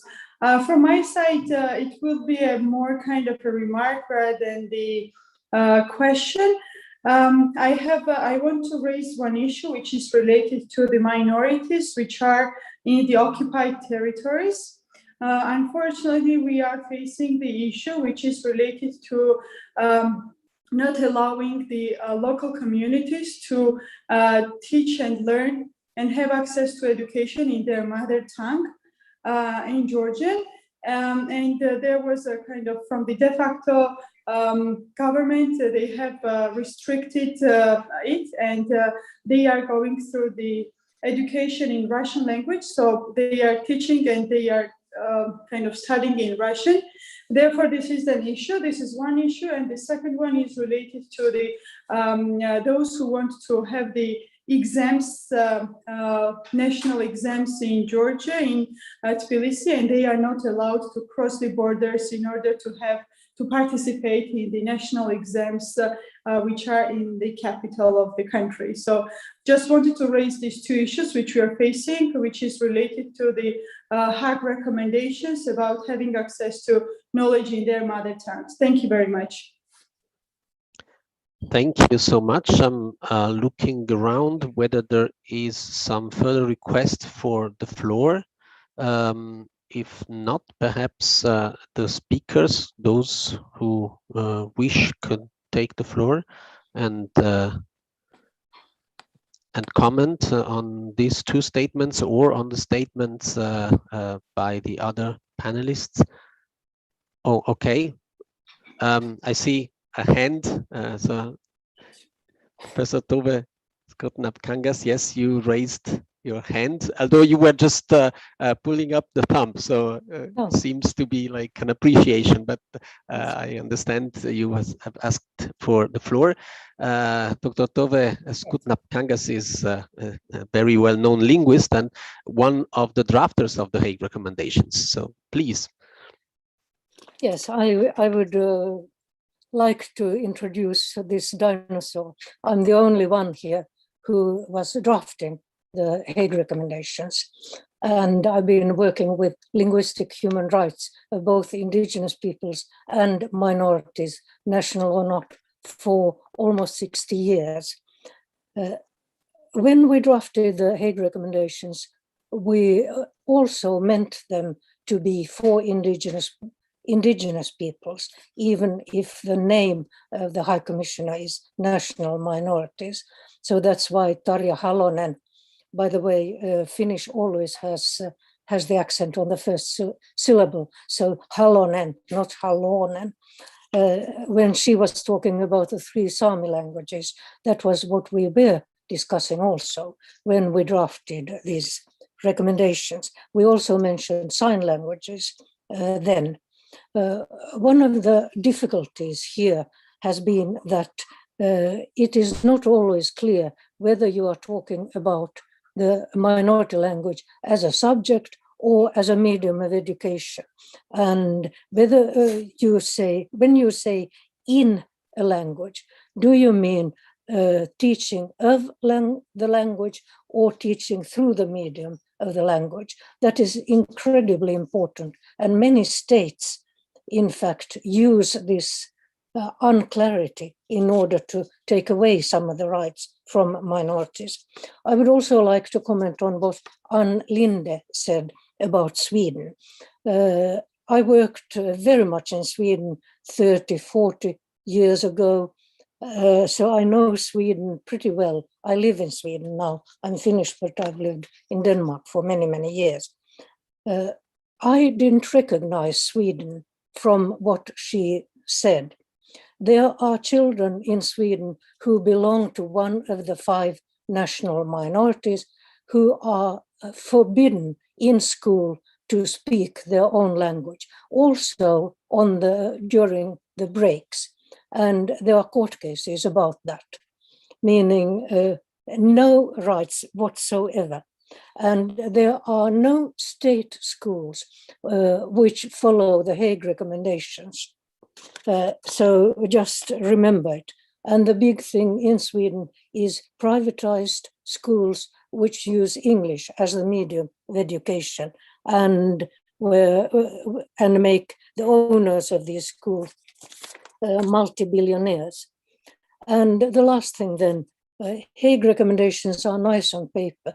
It's incredibly nice for me as one of the authors to hear that they are being implemented in some parts of the world. So thanks to all you who do it.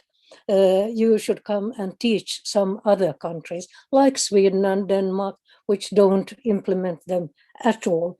So implementation is very sorely lacking in many, many countries. And it's very good to hear that some countries are doing it. Last, Fernandez, who is doing almost as much alone as the whole Osce in minority education, was the first lawyer who accepted that linguistic rights are human rights.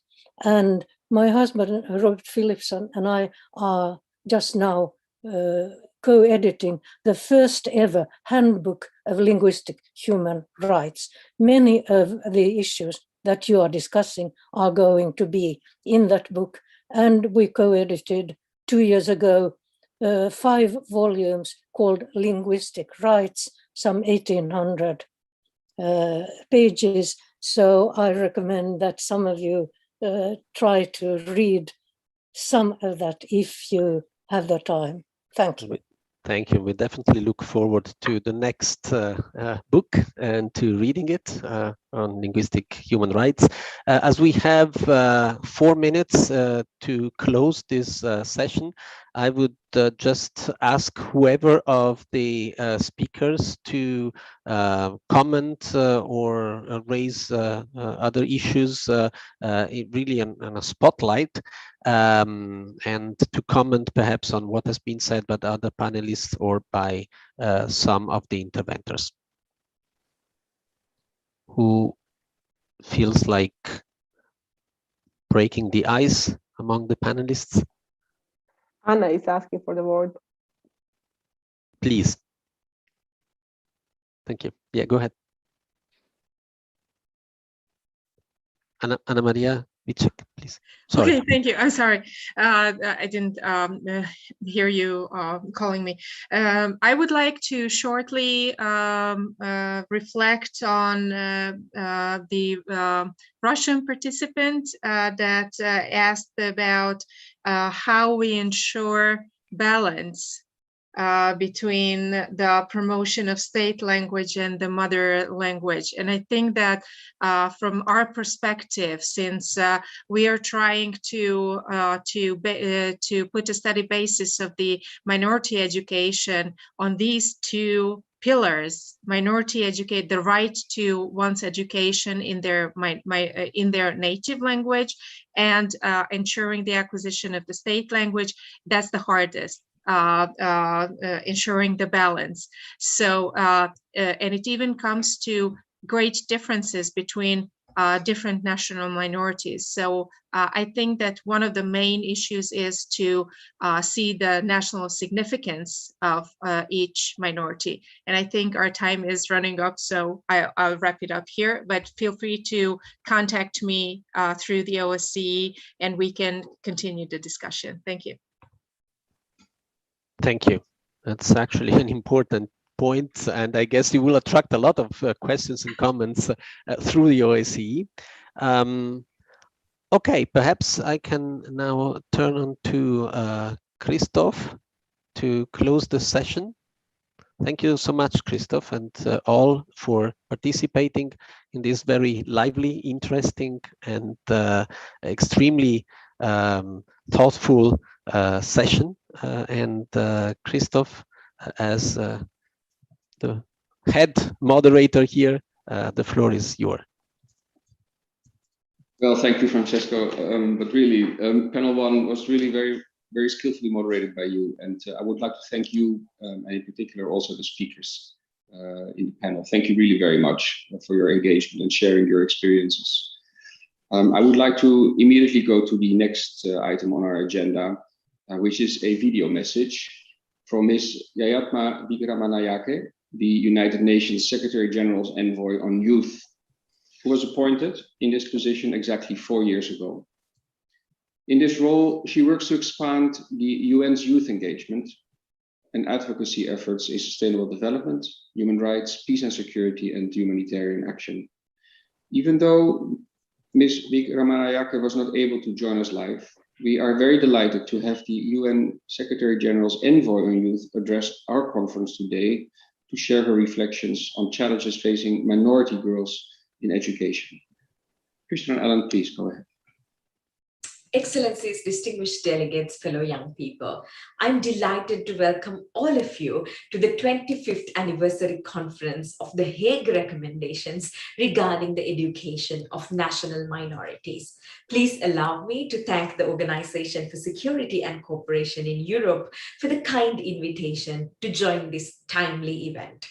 As the United Nations Secretary General's Envoy on Youth, I'm grateful for this opportunity to reflect on the importance of quality, inclusive education for all youth, especially for ethnic minority girls. The importance of education for youth minorities has long been recognized through various international commitments and standards. Greater access to quality education for all young people is one of the 5 priority areas of Youth 2030, the United Nations Youth Strategy, a common framework for the UN system in working with and for youth, which was launched in 2018 by the Secretary General of the United Nations. This strategy emphasizes engaging member states and other partners to ensure universal access to quality education, delivering inclusive, learner-centered and context-relevant education for youth, and promoting education sustainability practices. The Youth 2030 Progress Report on the implementation of this strategy demonstrates that education is one of the top sectors supported by the UN country teams at the country level. However, despite the progress made, important work still lays ahead of us. In 2020, researchers estimated that due to COVID-19 and the shift to online learning, about 24 million young students were at the risk of not returning to school. The situation is particularly concerning among the most marginalized youth groups, such as young minority girls and youth in lower income countries, demonstrating once again the ramifications of the unequal digital divide. Girls and young women may face additional challenges during school closures, such as the burden of increased domestic duties, lack of access to sexual and reproductive health care, and higher risk of gender-based violence, all of which may prevent them from completing their education. It's therefore more essential than ever to implement quality, human rights-centered education for all. Existing practices can serve as an inspiration. For an example, young people are the focus group of the 4th phase of the World Programme for Human Rights Education, which was adopted by member states in 2019. This program aims to expand human rights education for, with, and by youth in formal and non-formal education by prioritizing young people in situations of exclusion or vulnerability, encouraging and supporting young people's participation and leadership in human rights education programming, and promoting human rights education for young people as complementary to other actions for protecting and promoting the rights of youth. Ladies and gentlemen, education is a key factor for the empowerment of young people, especially young women and girls, youth minorities, and other marginalized groups. Without meaningful participation of all young people in learning opportunities, possibilities for development, peace and security, prosperity will be limited. I therefore commend you for being here today and encourage all of you to implement the plan of action for the World Programme for Human Rights Education. We stand ready to support, and I look forward to collectively improving our efforts in ensuring that no youth are left behind in education. Thank you.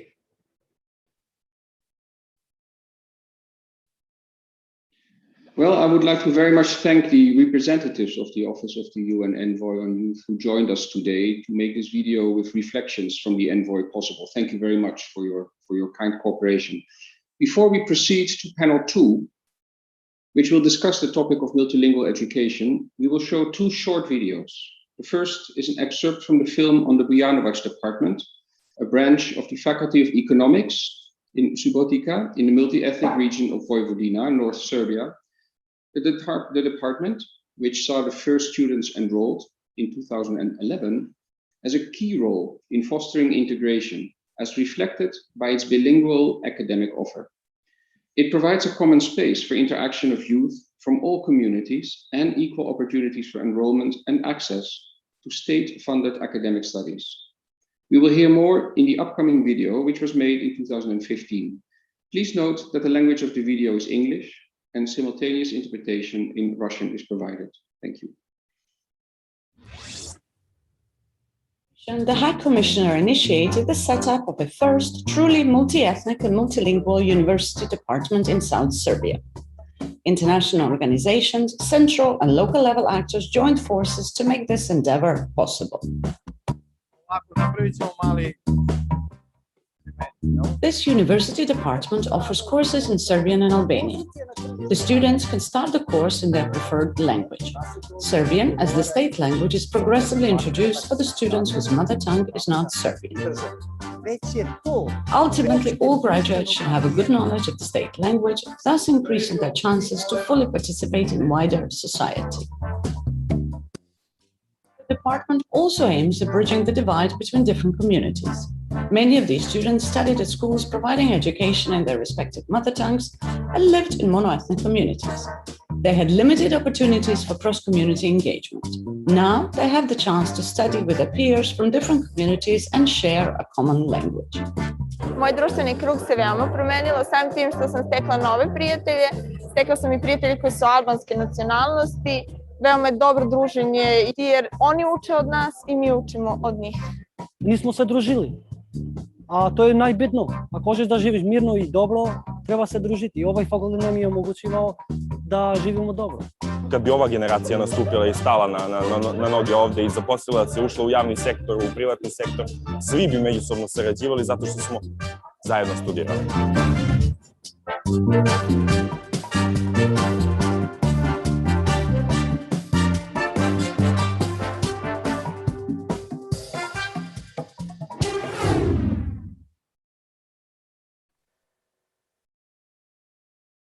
Well, thank you, dear colleagues.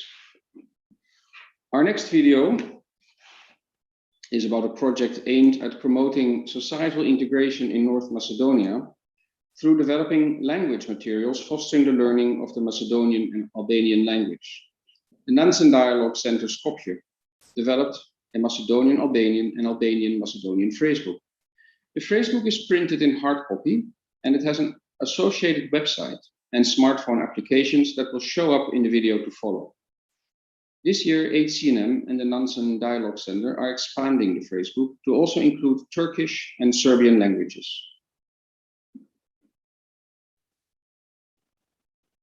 Alan, please play the video. Thank you.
Thank you very much. And what we have seen is that this app has been downloaded a few thousand times. So we really, through projects like this, we really try to reach an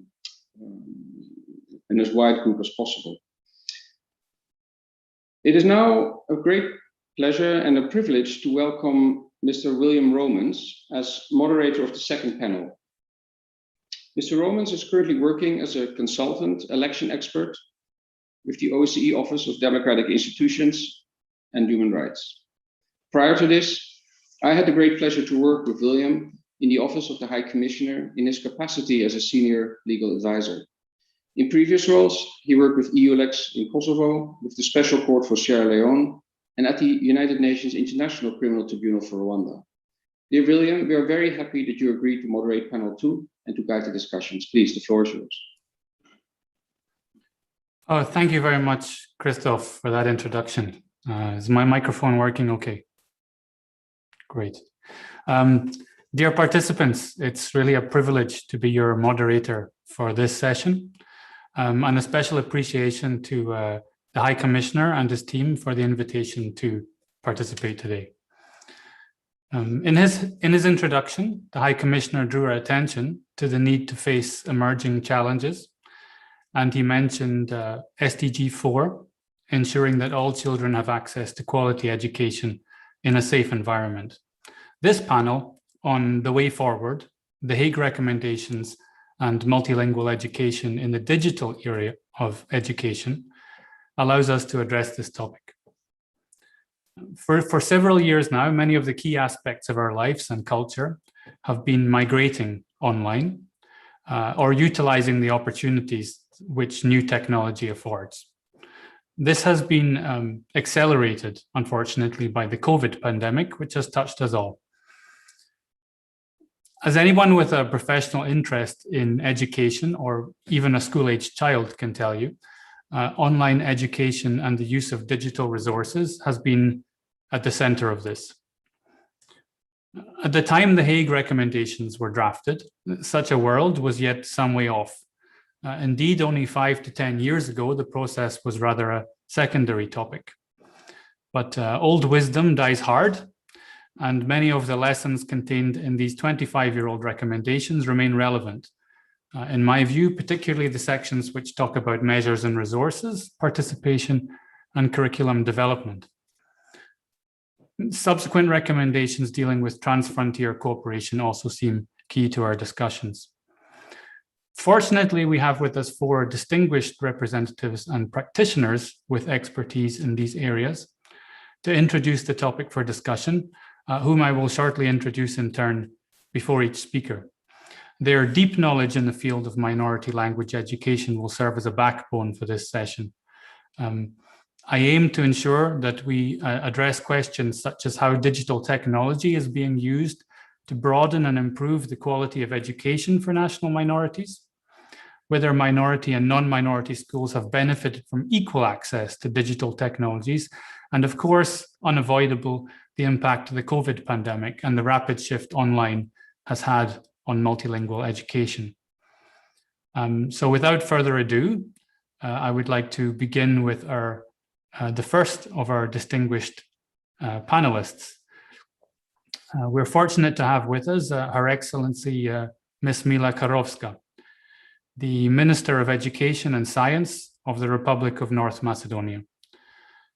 Aside from her distinguished role as a minister, Ms. Karovska brings to this conference a highly relevant professional background and experience, with a focus on social work, including working with children, socially vulnerable groups of citizens, including minorities, and on numerous projects dealing with topics such as domestic violence, sexual rights, and the education of vulnerable groups.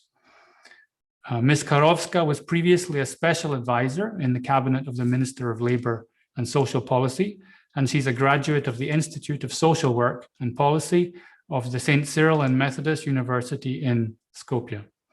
Your Excellency, we look forward to hearing from you on the experience of the Republic of North Macedonia, on how digital technology is or can be used to broaden the quality of education for national minorities. And of course, feel free during your remarks to describe any successes or even challenges that you've encountered. With that, thank you, and I would pass the floor to you. Thank you.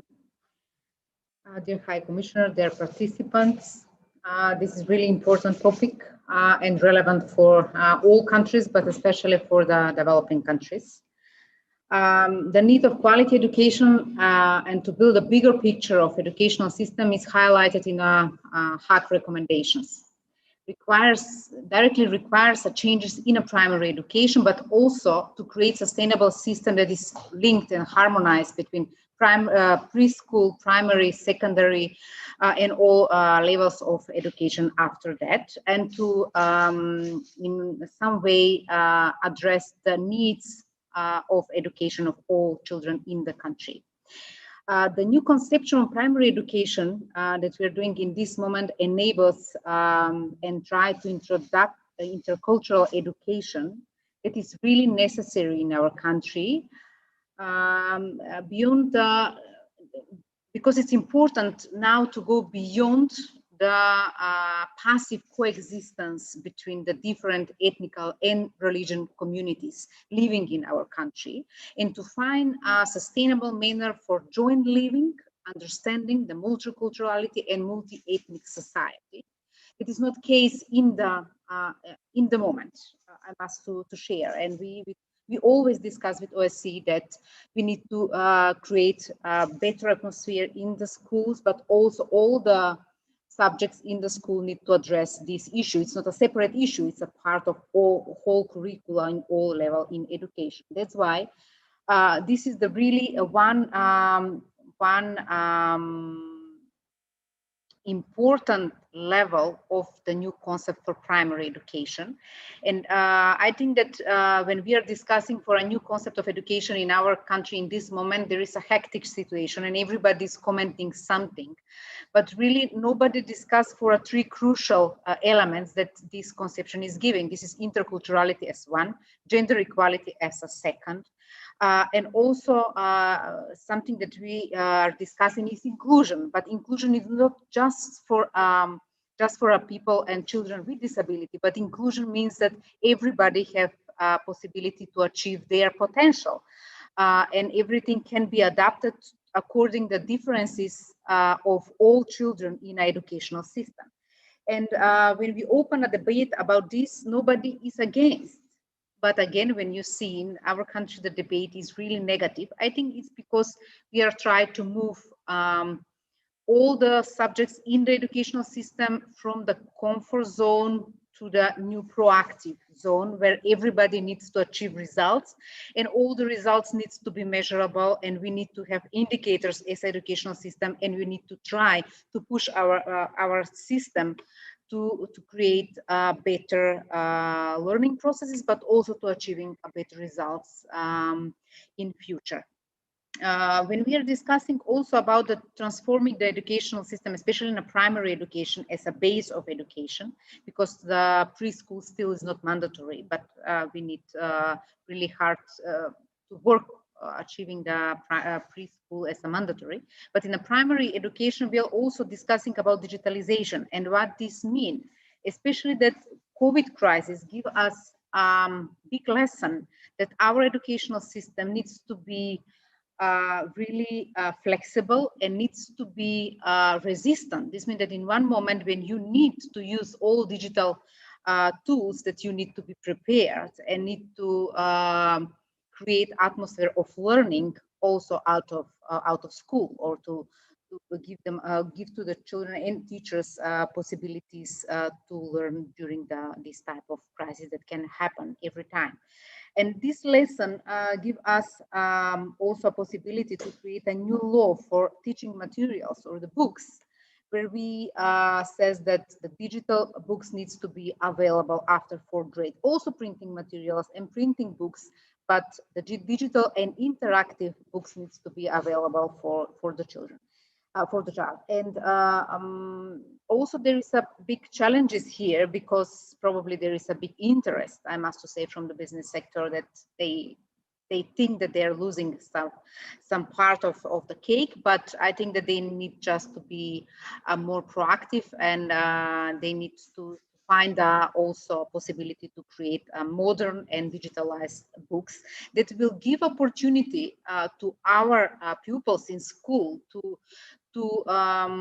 analyze different materials, to compare them, to try critically understand what is fake, what is real, and to discuss this with teachers. Because if we not prepare our pupils now for a new digital world, they will lose some of their capacities, and it's impossible to expect economical development or transformation of the society in a modern society if we are not discussing that we need to transform educational system and to introduce a digital tools inside, especially the digital books. But when we open a discussion about inequality, I must to say that my background is social background, and I really care all the reforms that I'm creating and leading always to address the part of inclusion and equality in accession to some materials or digital tools. And that's why in the law, for the first time, we guarantee that schools and the country, that the government needs to give digital equipment to those that don't have enough money in a family, and that we, for the first time, giving opportunity pupils that never before were exposed to digital equipments, tools, or materials. For the first time, they to be exposed and to learn from those materials. And also for the pupils with disabilities, different ones, for the first time, we guarantee that we will have audiobooks and that we will have a braille. I don't know if the word is correct, but it's a braille pismo. That the pupils that are blind or that have problems with seeing, that they can use this type of books, and the country needs to guarantee that they are available for everybody. But also we have a lot of challenges in printing books in a different languages. That is also a recommendation. And these problems happen because of the, again, business interests. And they say it's too expensive to print in a different languages, especially for those that are just in need for a few books, 50, 100 books. But with digital books, definitely we are overcoming this problem as access to books in a mother language for some of our ethnic groups in the country. And I think that all these discussions that are happening now in the country are in line with all Hague recommendations, and that we are trying to push very hardly. It's not easy, but I'm sure that in a few years we can achieve better results with those concepts than just staying in a status quo and doing nothing, especially in a pandemic period where we are already seeing learning losses. But in the next year, we need to address these issues and to try to fill these gaps of learning that our pupils are having in the country. Thank you. Thank you very much, Your Excellency, and apologies for the pronunciation of your name, Tsarovska. I tried to get it better this time. Thank you. You raised many interesting points there which are relevant for this discussion, and I particularly appreciated the emphasis you placed on innovation and the fact that we all have to move out of our comfort zone, including the business community, which has to move out of its own comfort zone in developing new digital resources which are suitable for education as we move forward. Without further ado, I would like to move on to our next participant, our next speaker, and I'm honored to introduce Her Excellency, Ms. Ekaterina I'm really sorry for the pronunciation. Zagoboadze. Thank you, First Deputy Minister in the Ministry of Education, Science and Culture and Sport of Georgia.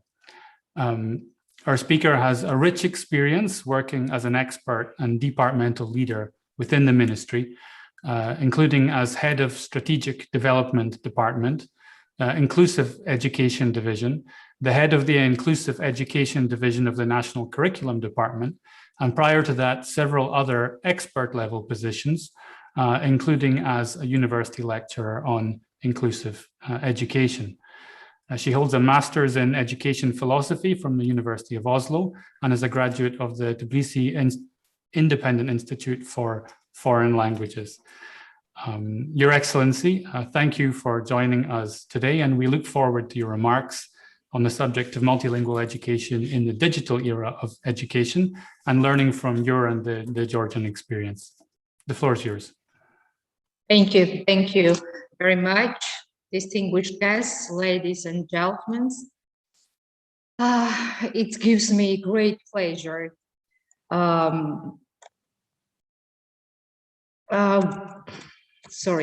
it gives me great pleasure to address you on behalf of the Ministry of Education and Science of Georgia on the important event making the 21st anniversary of the Hague recommendations regarding the education minorities. I would like to take this opportunity to thank you for having invited me to this important event with the aim to adhere to international instructions related to minority education. States have to acknowledge the two-fold approach to the issue, which envisage that the minorities not only have the right to maintain their identity through the medium of their mother tongue, but that they also have the right to integrate and participate in the wider national society by learning the state language. Integration, this society is best achieved by education. The government of Georgia and Georgian society as a whole strive to strengthen the degree of democracy in the country through understanding measures that promote equality between the individuals, including equal rights to have access to quality education. This is the strategy priority for the Ministry of Education and Science as a policy-making body in the respective field. In general, issues related to civil equality and integration of ethnic national minorities are regulated at state level. This is the Office of State Ministry of Georgia for Reconciliation and Civil Equity operating at executive level. The ministry's approach to uphold the linguistic right of belonging to ethnic minorities can be individual into two major directions. It is to be noticed that both directions follow key international legal instructions, including the Hague recommendations regarding the educational rights of national minorities. The ministry carry out a wide range of tailor-made programs for representatives of ethnic national minorities living in Georgia in order to present and develop their cultural identity and to support the process of learning and teaching state language. One of the main institutions in terms of education and awareness is the national curriculum. The practical, the subjects included in the social science subject group at primary, lower secondary and upper secondary level aims to raise a generation of citizens displaying a positive attitude towards culture, ethnic and religion diversity, respecting the principles of human rights and democracy, able to analyze the means of ensuring the fair relationship in a diverse society. The ministry is working to improve the quality and accessibility of preschool education by implementing state standards in national minority preschool institutions, using a bilingual education approach, which will children belong to national minority to improve school readiness, learning native and state languages. National curriculum is translated into minority languages. Languages teaching standards of numerically small ethnic minority groups are approved, and they are taught in the number of schools upon request. Implementation of the new national curriculum has started in a number of preschool and general educational institutions of national minorities. At the same time, the ministry works actively to provide opportunities with its competencies for integration of national minorities in the society. In this direction, it's important that vocational education opportunities are open to national minority living in Georgia by providing them with the possibility to pass entrance tests in their native languages. After passing the entrance examination, they pass Georgian language module and pursue their students on the VET program. Also, vocational education is free of charge in Georgia. At high education level, our ministry is carrying out 1+4 program for ethnic minorities wishing to continue study at the Georgian universities. 1 year study is fully financed by the state to master Georgian language skills in order to pursue higher education in Georgian language. State language teaching program continue to be offered to Georgia schools. Since spring 2021, 1,225 teachers have participated in the course. The ministry provides state funds intensive teaching course and training for local civil servants from national minority groups as well as minority representatives living in the region. TOT certification program in the state language teaching and integration has been developed to train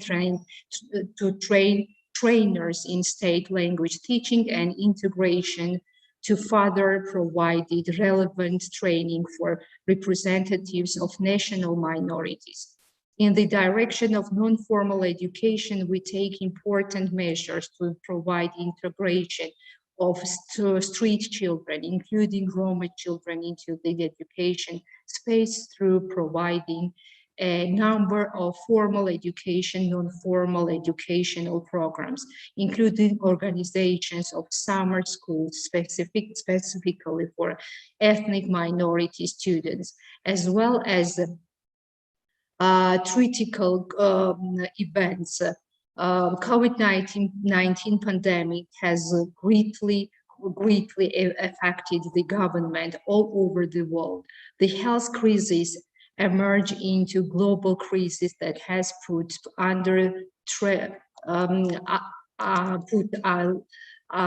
provide education. Let me share Georgian experience in responding to pandemic.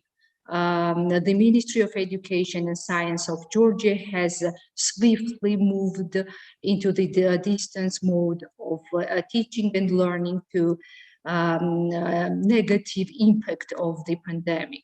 We made available a wide area of various online tools and platforms such as e-library, Feeds Education, Silk School, virtual classroom we have created for all school classes and subject in Microsoft Teams.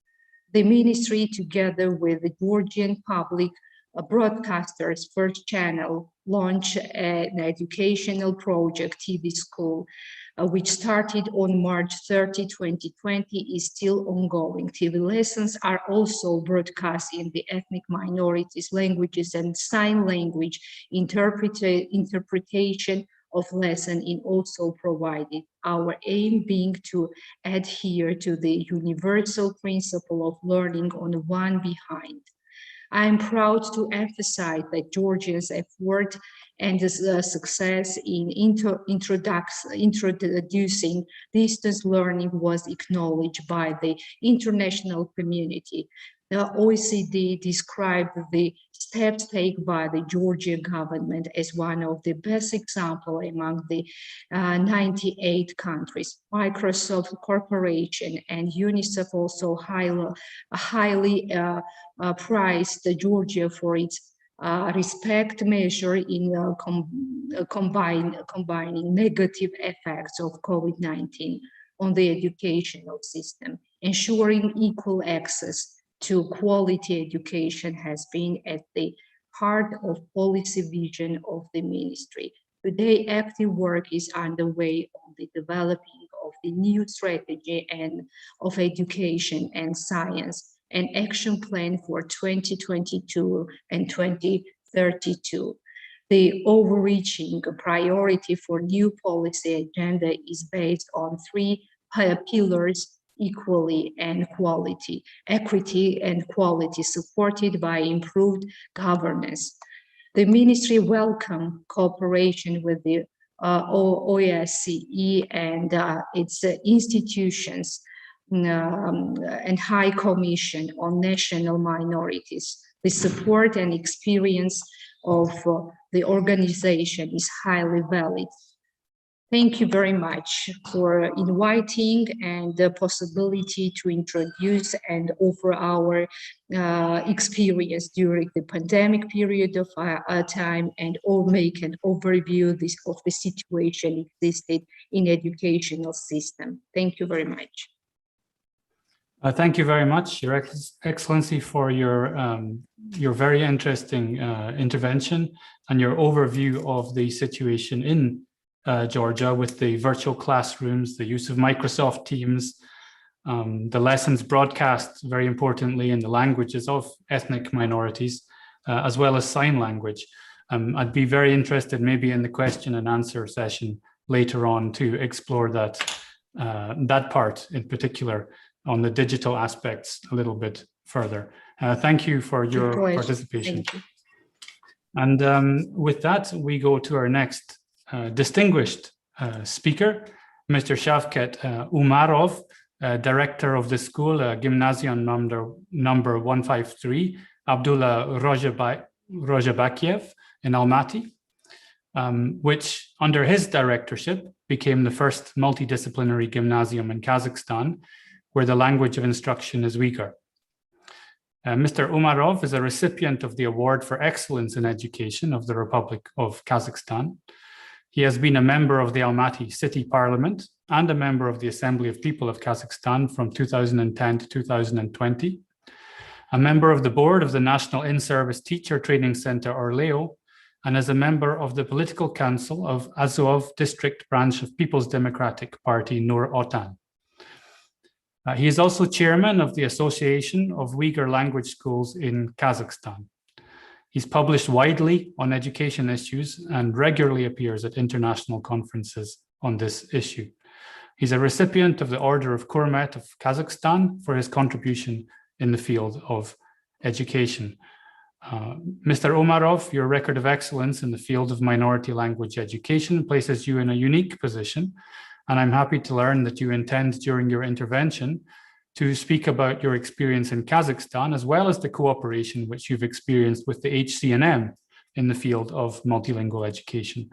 Mr. Umarov, the floor is yours.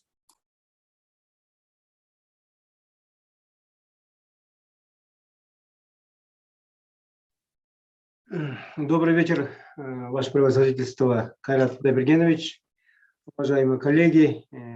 Всех вас поздравляю с 25-й юбилейной конференцией. Мне очень приятно выступать на юбилейной конференции. Спасибо за приглашение. Меня слышно нормально? Вызовы чрезвычайной ситуации, связанные с коронавирусом, дала возможность всем приобрести определенный опыт работы в дистанционном обучении, то есть в формате онлайн. Для каждого государства вызовы чрезвычайной ситуации, связанные с коронавирусом, дала возможность пересмотреть определенные стандарты в образовании. И со стороны Министерства образования Республики Казахстан была разработана пошаговая инструкция и ряд методических пособий по внедрению дистанционного обучения. И школы Казахстана наряду с другими странами вошли в пространство дистанционного обучения. А языковая политика, проводимая в Казахстане, отвечает потребностям полиэтнического населения страны и всем требованиям многоязычного обучения в международной арене. Закон Республики Казахстан об образовании обязывает все учебные заведения, независимо от форм собственности, обеспечивать знание и развитие казахского как государственного, изучение русского языка и одного из иностранных языков в соответствии с государственными общеобразовательным стандартам для каждого уровня образования, а также дает в местах компактного проживания этнонациональных групп возможность функционирования организаций образования с родным уйгурским, узбекским, таджикским языком обучения. В апробацию программ многоязычного обучения в Казахстане на основе родного языка вовлечены 27 пилотных школ с узбекским, уйгурским, таджикским языком обучения. Некоторые школы из числа пилотных, в том числе и школа-гимназия номер 153 имени Абдулразака Бакиева города Алматы, стала ресурсной школой для школ с уйгурским языком обучения, апробирующих модели многоязычного образования в Казахстане. Пилотная апробация программ многоязычного образования в рамках централизации образовательной программы в школах обучения на языках этнических сообществ в Казахстане начиналась с 2006 года. Она оказывала и оказывает практическую помощь школам, и нам в том числе, то есть в школе 153 города Алматы, продвижение многоязычного образования, направленное на совершенствование изучения государственного языка, сохранением родного языка с расширением возможностей изучения мировых языков. Использование 2-3 языков, а именно родного, государственного и международного языков в качестве языков обучения, когда языки преподаются не только в качестве предмета, а определенные предметы ведутся на целевых языках, что позволяет формировать полиязычные компетенции учащихся и позволяет повысить качество образования, расширяет возможности наших выпускников для непрерывного образования и трудоустройства как в своей стране и за ее пределами. Оказанная поддержка со стороны ВКНМ ОБСЕ через конкретные мероприятия по укреплению многоязычного поликультурного образования, подготовки и повышения квалификации педагогических кадров, пилотирование многоязычных программ и обмену опытом в данной области дало эффективное продвижение и развитие многоязычного обучения. В школах многоязычного обучения была оказана большая практическая помощь в ежегодных региональных школах, где разрабатывали актуальные аспекты планирования и менеджмента многоязычного обучения. Состав участников региональных школ всегда был очень солидным и компетентным. Это представители Министерства образования, вузов, институтов повышения квалификации, практики и эксперты по вопросам многоязычного и поликультурного образования из стран Центральной Азии, а также международные эксперты. При переходе на модель многоязычного обучения творческий коллектив учителей нашей школы, гимназии 153 города Алматы, реализовал поэтапную работу внедрения многоязычного обучения. При поддержке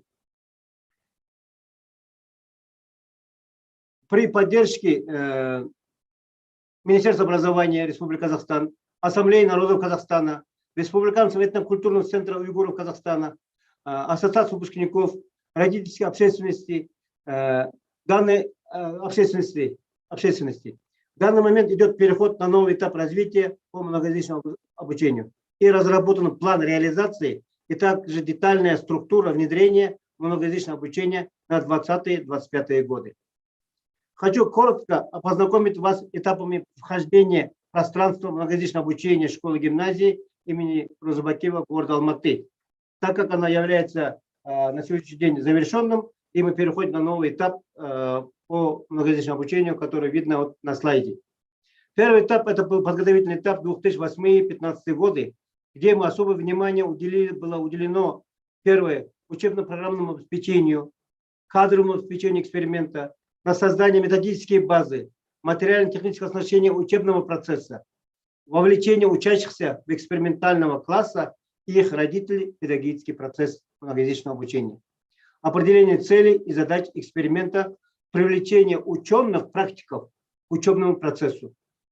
А второй этап внедрения многоязычного обучения на 15-20 годы проходил по ниже следующему циклу. Это первая была разработка программы поликультурной школы на 15-20 годы, определение приоритетных направлений по дальнейшей реализации многоязычного обучения, определение перечня необходимых локальных программ и проектов по модернизации образовательных пространств гимназий, формирование команды экспертов по вопросам развития программы многоязычного обучения и поднятие эффективности реализации многоязычного обучения с применением КЛИЛ на уроках многоязычного обучения. В результате добились мы ниже следующих результатов. Как вы видите, вот здесь у нас поднялось качество образования на хороший уровень. Это первоначально у нас было 51%, потом после внедрения многоязычного обучения качество поднялось, и на сегодняшний день качество еще поднимается. Также пошел рост среднего балла национального тестирования. Первоначально, когда мы не участвовали в многоязычном обучении, у нас всего лишь первый раз экспериментально было 59 баллов всего лишь. И поступаем в высшее учебное заведение было на низком уровне. А на сегодняшний день уже имеем средний балл почти 111 и 112. Также здесь вы видите уровень поступаемости в высшее учебное заведение за короткий период внедрения многоязычного обучения. Почти 71% учащихся поступили в высшее учебное заведение Казахстана и зарубежья. И после тестирования у нас также повысился и уровень образованности учителей и учеников. Также мы сохранили количество детей, учащихся нашей школы, так как во время неучастия в ЕНТ и в тот период, когда школа была неконкурентоспособной, в школы был большой отток детей в другие школы. После внедрения многоязычного обучения вот мы вернули детей, и эти дети имеют возможность обучаться на своем родном языке. И на сегодняшний день в школе обучается около 1400 выпускников. Вот примерно вот такая вот работа провелась у нас. Спасибо за внимание. Назарларыңызға рахмет.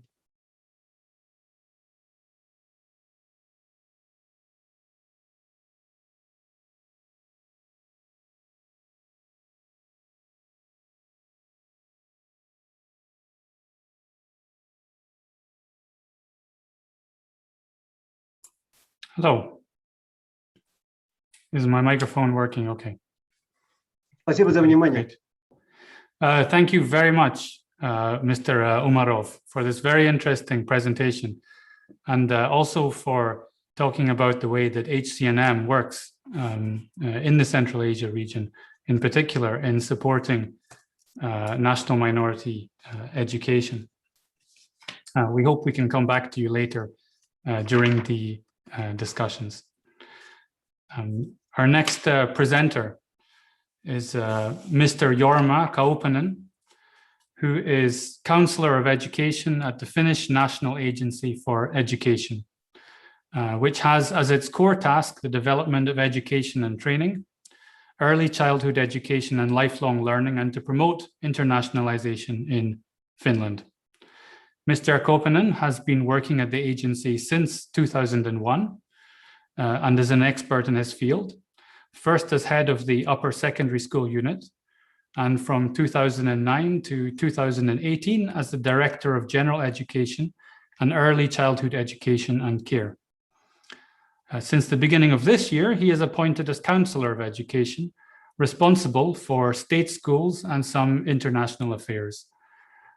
He shares his experience as a member of numerous boards and steering committees about education policy, including the governing board of ECML, the European Centre for Modern Languages. Mr. Kaupanen, it's our privilege to have you with us on this panel, and I would like to hand the floor to you.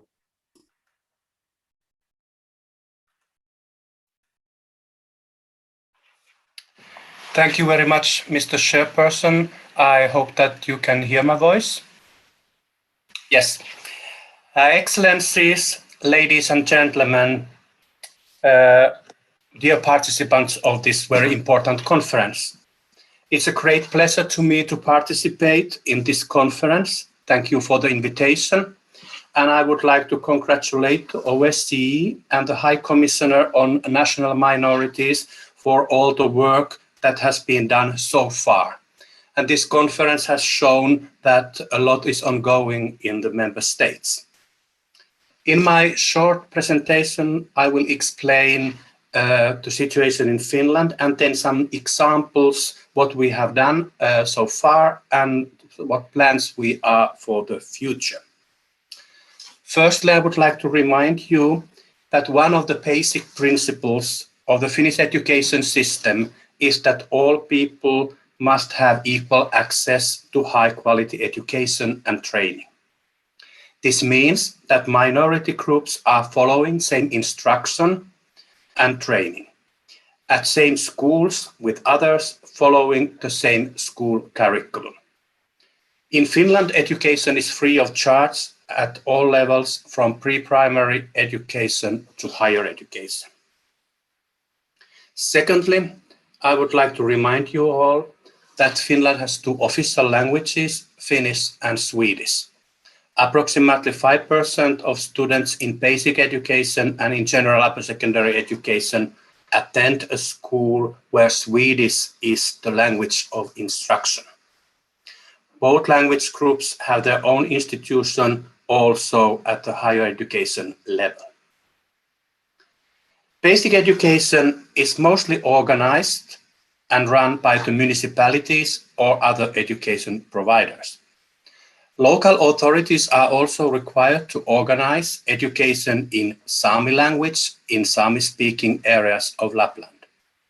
Care is taken to ensure educational opportunities for Roma and other minorities, as well as for people who use sign language. Education providers can, for example, apply for additional funding from state for organizing instruction in Romani and in Sami languages, as well as for instruction for the migrant pupils' own mother tongue. Education providers also organize preparatory education for migrants to enable them to enter basic education or upper secondary education. In addition, there are educational institutions where all or at least some part of instruction is provided in foreign language, mostly commonly in English. In Finnish National Core Curriculum for Compulsory Basic Education by the Finnish National Agency for Education, there are different syllabuses for several languages. Of course, for Finnish and Swedish, but also Finnish and Swedish as another language. Then Sami languages, Romani language, and sign language. We have also included language awareness in our national core curriculums for basic education and general upper secondary education to help schools to understand better the importance of language of schooling, but also other languages of school in the field of education. Ladies and gentlemen, then some examples what we have done or planned in Finland to use digital technology to improve access and quality of education. New report of the Ministry of Education and Culture for an overall picture of the state of Swedish-speaking education in Finland was published in March 2021. It showed that Swedish language education works well overall, but of course it was focusing on challenges like quality aspects and lack of survey and data in Swedish-speaking education in Finland. In April this year, the working group of the Ministry of Education and Science published its report where was state of early childhood education and care and education in Sami as a whole. There are 3 Sami languages, Inari Sami, Skolt Sami, and North Sami. One of the proposals was to strengthen teaching of Sami languages, especially outside the Sami homeland, using remote connections. There has been this kind of pilot projects in 2018, and this will continue until year 2023, and experiences have been very good so far. Pilot is organized by the municipality of Utsjoki in Sami homeland and financed by the Ministry of Education and Science. Very often, one of the main problems in teaching minority groups and their languages is lack of competent, qualified teachers. This is a problem also in Sami languages teaching in Finland. Therefore, University of Oulu have had a 3-year program giving possibility for non-qualified teachers of Sami languages or other subjects or disciplines to get qualification. The program was organized in multi-form learning format using a lot of distance learning. At the Finnish National Agency for Education, we have a working group to elaborate the program revitalizing the Finnish Romani language, and there are ideas like language nests for Romani language, and also ideas how to use remote connections and organize distance learning. We are looking forward to the results of the working group next year. During the last 1.5 years, COVID-19 pandemic has challenged all education systems. In Finland, schools were not closed during different periods of pandemic, but teaching and learning was changed nearly overnight to distance learning mode. All the time, the youngest pupils and the pupils with the special needs were allowed to come to school buildings. We have learned a lot about these experiences, of course, good experiences and some bad. And we will see how much of this we can use in the future to improve the quality and possibilities in education for different minority groups, especially at the areas where there are few of them. It needs more teachers in service training. It needs technical support. It needs more digital learning materials, and also courage to use them in all school buildings. Thank you very much. Thank you very much, Mr. Koponen, for this very interesting intervention. I'm particularly interested in the latter part of what you were talking about, the experience in Finland dealing with competent and qualified teachers, and the fact that also in the Hague recommendations, of course, it's specifically mentioned that there should be adequate facilities for the appropriate training of teachers, and states should facilitate access to such teaching. When we combine these thoughts with the experience of the pandemic, we realize that it goes beyond just the education subjects themselves, but also the teaching of them using new technological and digital methods. So this was very, very interesting to hear the Finnish experience on the learning curve, which I think everyone was going through at this time. So very much appreciated your expert comments on this issue. With that, we have approximately 15 minutes left to open the floor for questions. And I would ask you please to add your name and affiliation in the comments box so that I can see it clearly. It's not always obvious who has their hand up, although I see one. If you could add your name and affiliation, then we'll go in chronological order. First, I have one request sent directly from Senator Patricia Bovey from Canada. Senator Bovey, the floor is yours. Thank you, Chair. I want to congratulate everyone on this significant 25th anniversary and thank all the speakers for their insightful and important comments. And let me update you briefly on Canada. Canada comprises Canada's First Nations and peoples of many cultural diversities from every country in the world. Canada's goal is not to create a melting pot, but to encourage and protect cultural roots and languages, language being key to culture. Understanding diverse cultures, respecting diverse languages is critical to a safe world. Inclusion and racial sensitivities are essential. Education is a path to this understanding. Though a provincial responsibility in Canada, our federal government has specific education responsibilities, including access to Francophone education, ensuring Indigenous education rights, and internet connectivity. Internet access is essential, but alas, is not yet universal given our geography. Indigenous education rights are part of UNDRIP, the United Nations Declaration on the Rights of Indigenous Peoples. Now being debated in our Senate, I hope UNDRIP will be law by the end of June. Indigenous languages, formally recognized by the Government of Canada, are protected by law in the education system. And Indigenous education is increasingly led by Indigenous peoples. However, the world knows we are reeling from the horrors of the residential schools, which sought to strip First Nations children of their languages and cultures.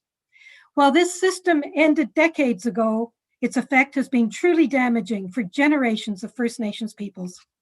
Learning from these horrors, we must do everything we can to ensure educational, language, and cultural rights of Indigenous peoples. Canada is also currently updating our Official Languages Act to ensure both official languages, French and English, are protected where they are minority languages, and that the teaching and use of French is strong across Canada. Thank you. Thank you very much, Senator Bovey, for that very frank intervention on the Canadian experience, both the problems and the successes moving forward. That's very much appreciated. I have no more sign-ups. Oh, yes, I have one here. We have Majda Josefska-Stojoska from the OSCE mission in Skopje. I see that you have your hand up. Please, the floor is yours. Thank you.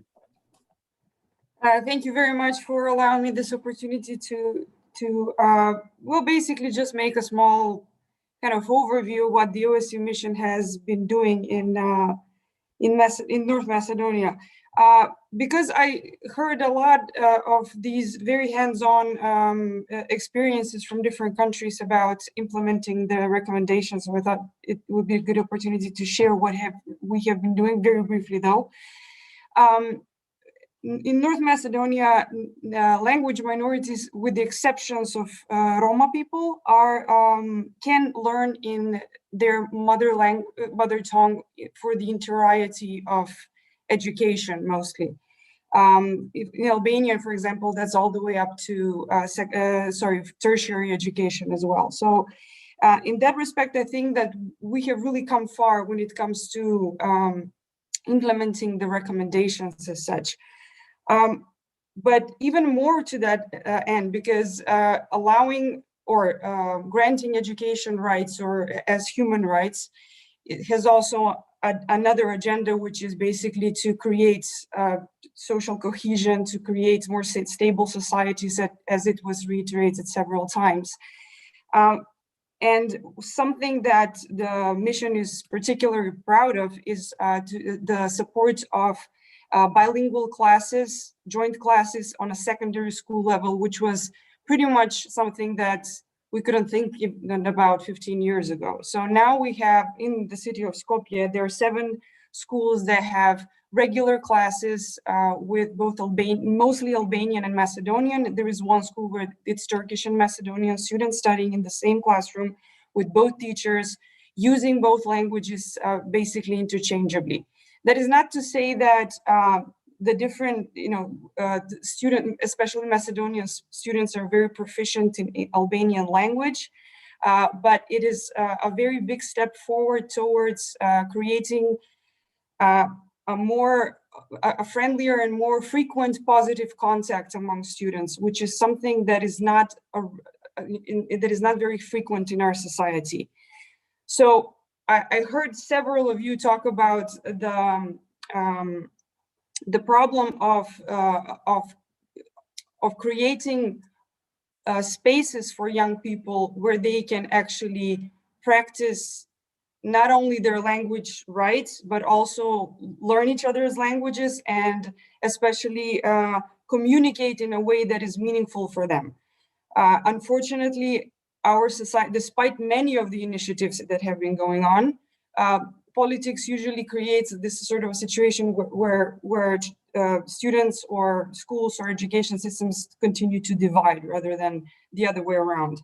So I just wanted to mention these couple of things that the OSCE mission in Skopje has been supporting, to kind of say that, you know, there is a way to do it. It starts small. It starts in a couple of schools with some very enthusiastic and very dedicated teachers and very supportive principals of schools, which I think is something to look forward to and can make a difference, can serve as a sort of a beacon of hope somewhere down the line. So thank you for that. Thank you very much for those comments, and getting the balance right is very much at the core of the Hague recommendations, and creating that intercultural space is a precursor to the OSCE concept of comprehensive security. Next, I see we have Ms. Zuzana Pavlikova from the OSCE mission in Serbia, I believe. The floor is yours. Hi, good afternoon to everybody, and thank you for giving me the floor. I would actually just like to share a comment, perhaps, and food for thought. Here at the OSCE mission to Serbia, recently we came across a stance or a concept that the multilingual education is in fact a step backwards for those national minorities that already have education fully in their mother tongue.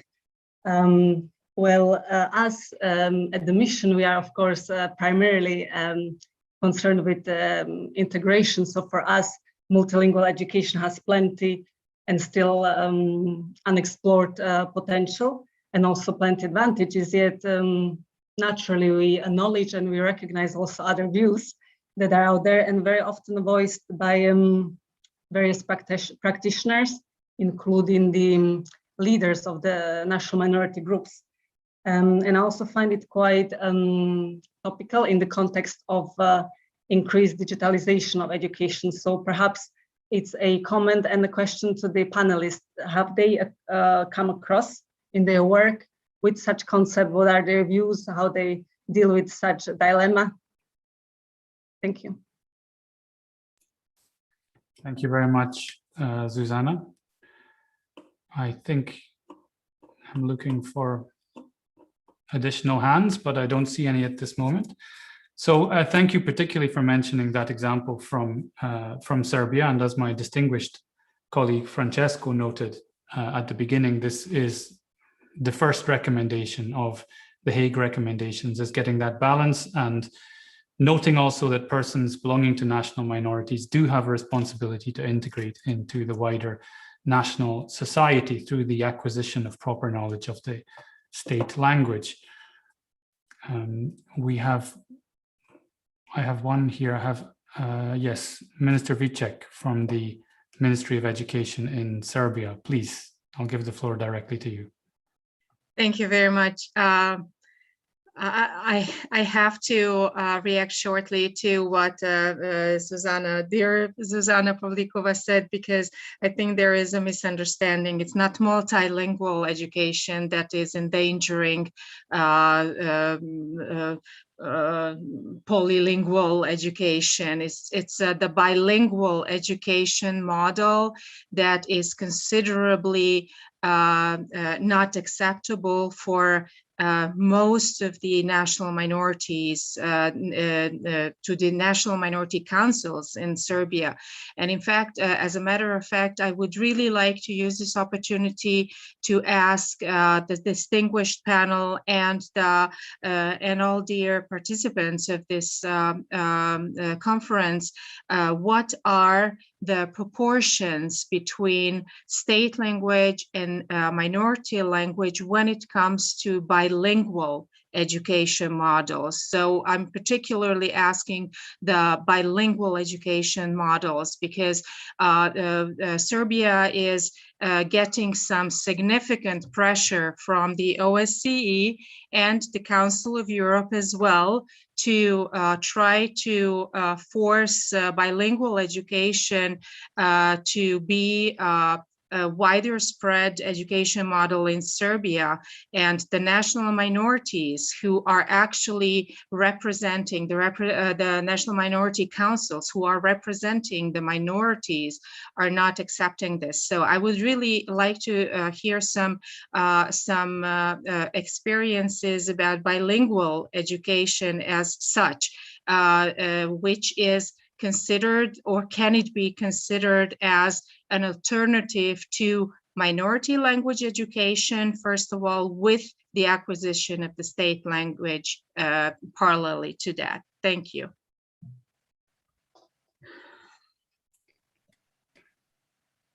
Thank you very much, Minister Vicek, for those comments. And I would actually like at this stage to return to our panelists to find out if any of our distinguished speakers would like to speak from their own experience in their own countries on not just the very good question of Minister Vicek there at the end, but also the points made by our other participants.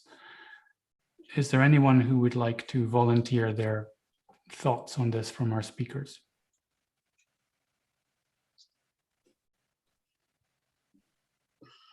Yes, Mr. Kauppinen, thank you very much, and the floor is yours. Thank you, Mr. Chair. The question is a little bit different in case of Finland because the language of instruction is Swedish or Finnish, so the national languages, except at the Sami homeland area where it's one of the Sami languages. We talk bilingual teaching when you are teaching foreign languages, and then we have different ways what the municipalities can decide, and the percentage can be 25% or even 50% of the instruction with the foreign languages. And also we have some state schools like Finnish French school here in Helsinki and Finnish Russian school here in Helsinki, where they have in upper secondary level, they can have more than 50% with that foreign language. But this is a case where we're talking about the foreign languages, but just helping idea about this percentage. Thank you. Thank you for that. The opportunity for any of our other panelists who would wish to comment on any of the points made.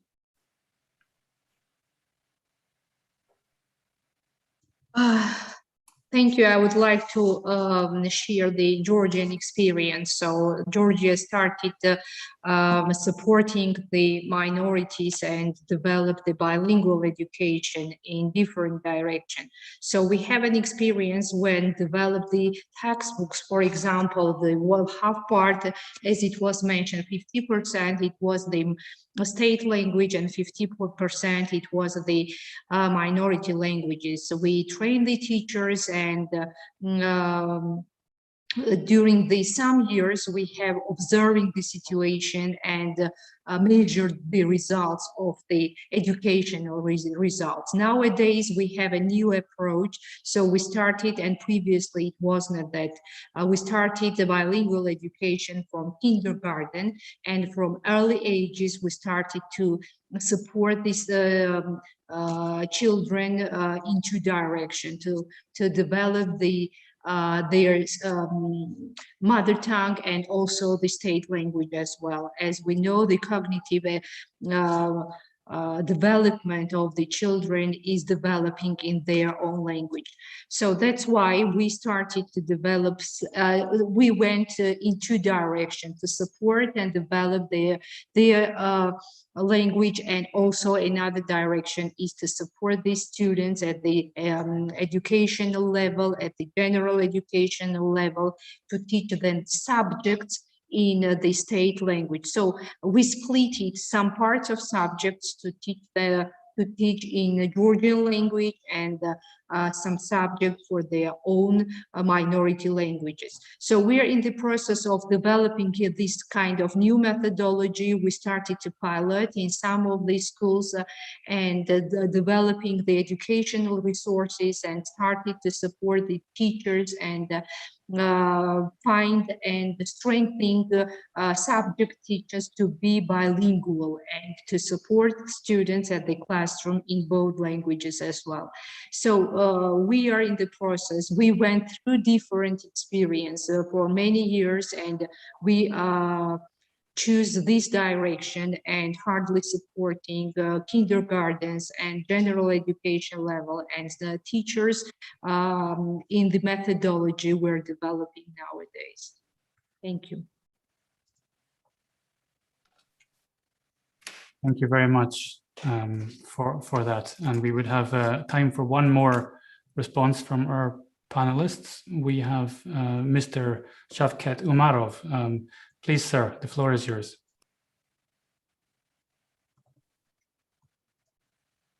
Так, спасибо большое. Здесь был вопрос о пользе двухязычного обучения и именно структуры билингвального обучения. Вот здесь в структуре видно, первоначально, когда наша школа начала работать входила в пространство многоязычного обучения, вот тогда у нас был термин билингвальное обучение. Мы определенные предметы вели на родном уйгурском и государственных языках. На сегодняшний день мы это уже этап прошли.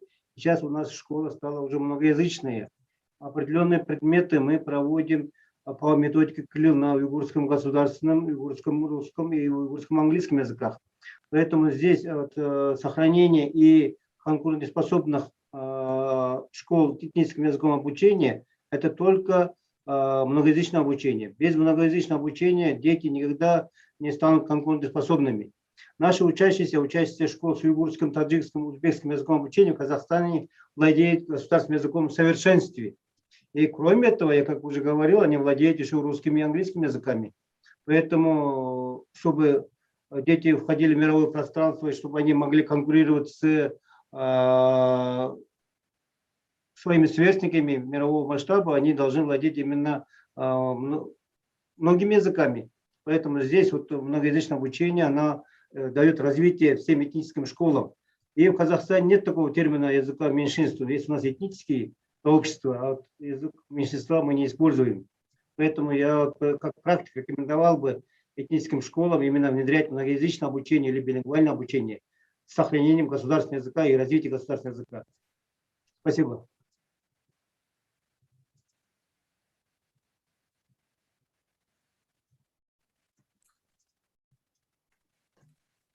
Thank you very much, Mr. Umarov. And I would like to thank all of our distinguished speakers and panelists on this panel for their expert interventions, both as representatives of their countries and also as expert practitioners, and also to our speakers who took the floor.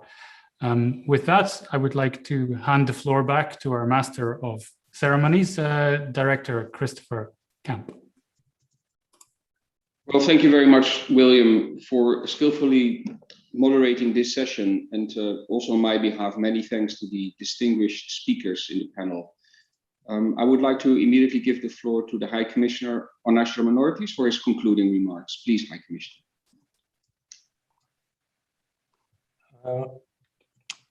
Well, thank you, dear Master of Ceremonies, so Excellencies, ladies and gentlemen, dear experts. Good morning, if someone watching from Vancouver, good afternoon or good evening, and good night if Vladivostok online. As you see, I use this opportunity to remind about our vision for Euro-Atlantic and Eurasian security community we are striving for according to the Astana Declaration of the one and only OSCE Summit in 21st century.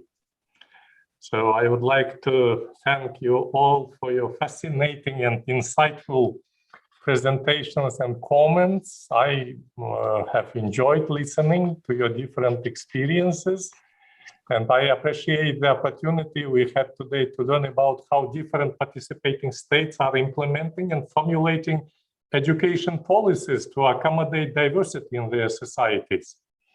With very able moderation on behalf of Christoph Kemp, Francesco Palermo, Williams Romans. Listen, so nice names, so easy to pronounce, unlike mine probably. So we learned also from the members of the governments and parliaments how multiple languages are used in the education systems in Canada, Finland, Germany, Kyrgyzstan, Moldova, North Macedonia, Serbia, Sweden. And today I myself got more acquainted with best practices of my own nation of Kazakhstan. And I'm going to take on board more from your experience during my forthcoming trips to Serbia, Russian Federation, and other OSCE participating states by kind invitation of their governments. If invitations to arrive also from other side of Atlantic, we will appreciate greatly. In particular, how to shift in curricula, textbooks, and teacher training can accommodate multilingualism and multiculturalism. While each country has its own specific circumstances and policy, what unites them is their openness to enabling mother tongue education alongside official language learning. So let me share briefly with you some thoughts based on what have been delivered today.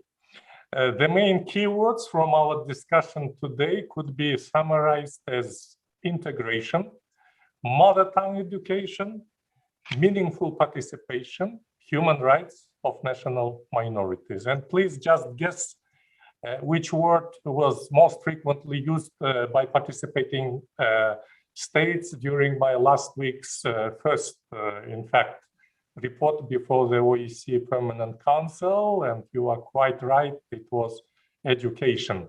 So persons belonging to national minorities can only fully realize their rights to maintain their identity if they acquire a proper knowledge of their mother tongue during the educational process. At the same time, minorities can only participate fully in socio-economic and public life in their country if they also have opportunities to become fluent in the state or official languages. So the successive high commissioners have consistently recommended that when states use multiple languages in the education processes, they should follow a progressive and balanced approach that combines tuition in the mother tongue with acquisition of the state language.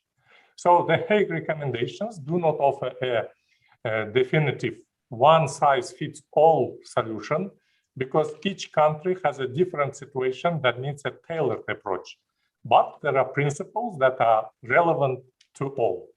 So distinguished participants, research conducted by UNESCO has shown that a child's mother tongue is the optimal language for literacy and learning, especially in the early years of education. Experts say that only those countries in which the pupil's mother tongue is also the language of instruction are likely to achieve the goals of education for all. From my institution's experience, mother tongue education is a key to success at school.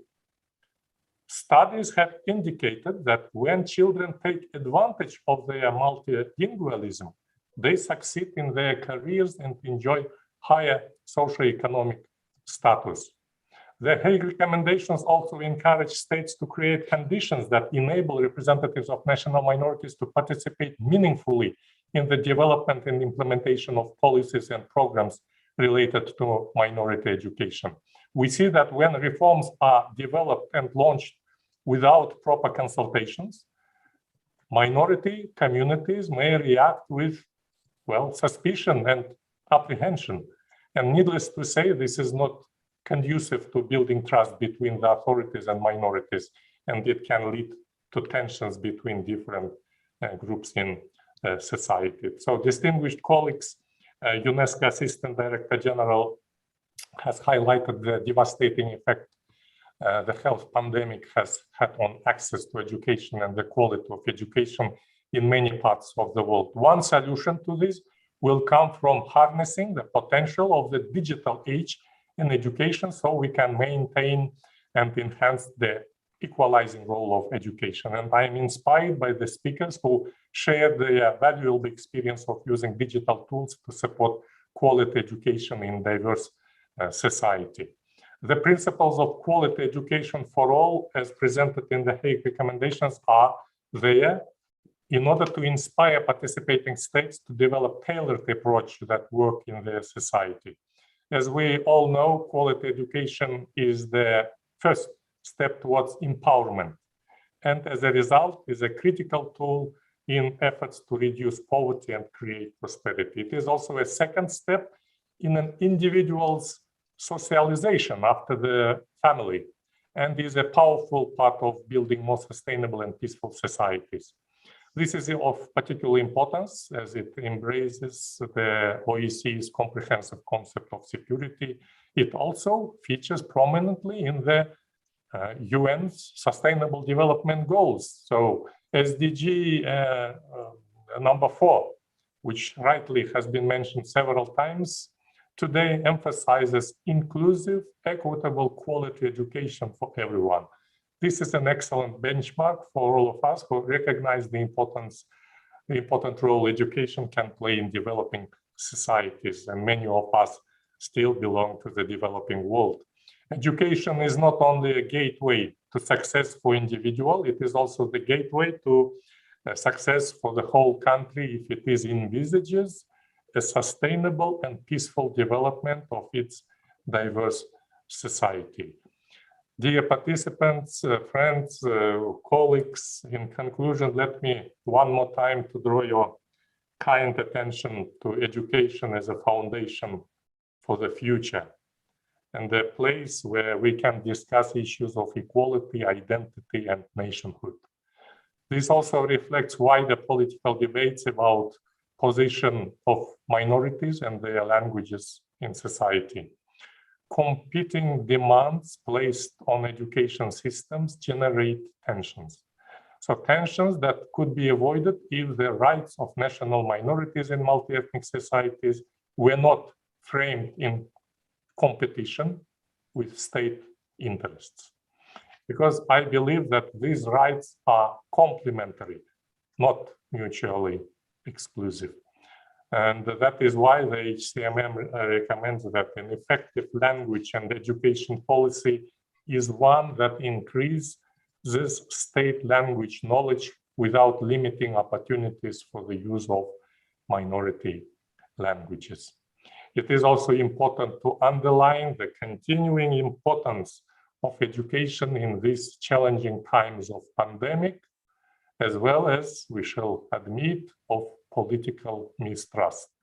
I truly believe that education is the most effective tool we have to make a long-term positive difference in the lives of individuals, our communities, and our countries.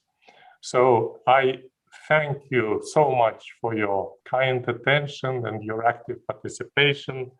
Many thanks to our distinguished moderators and also to my team at the HCNM's office for organizing this event. I am so proud of you, friends.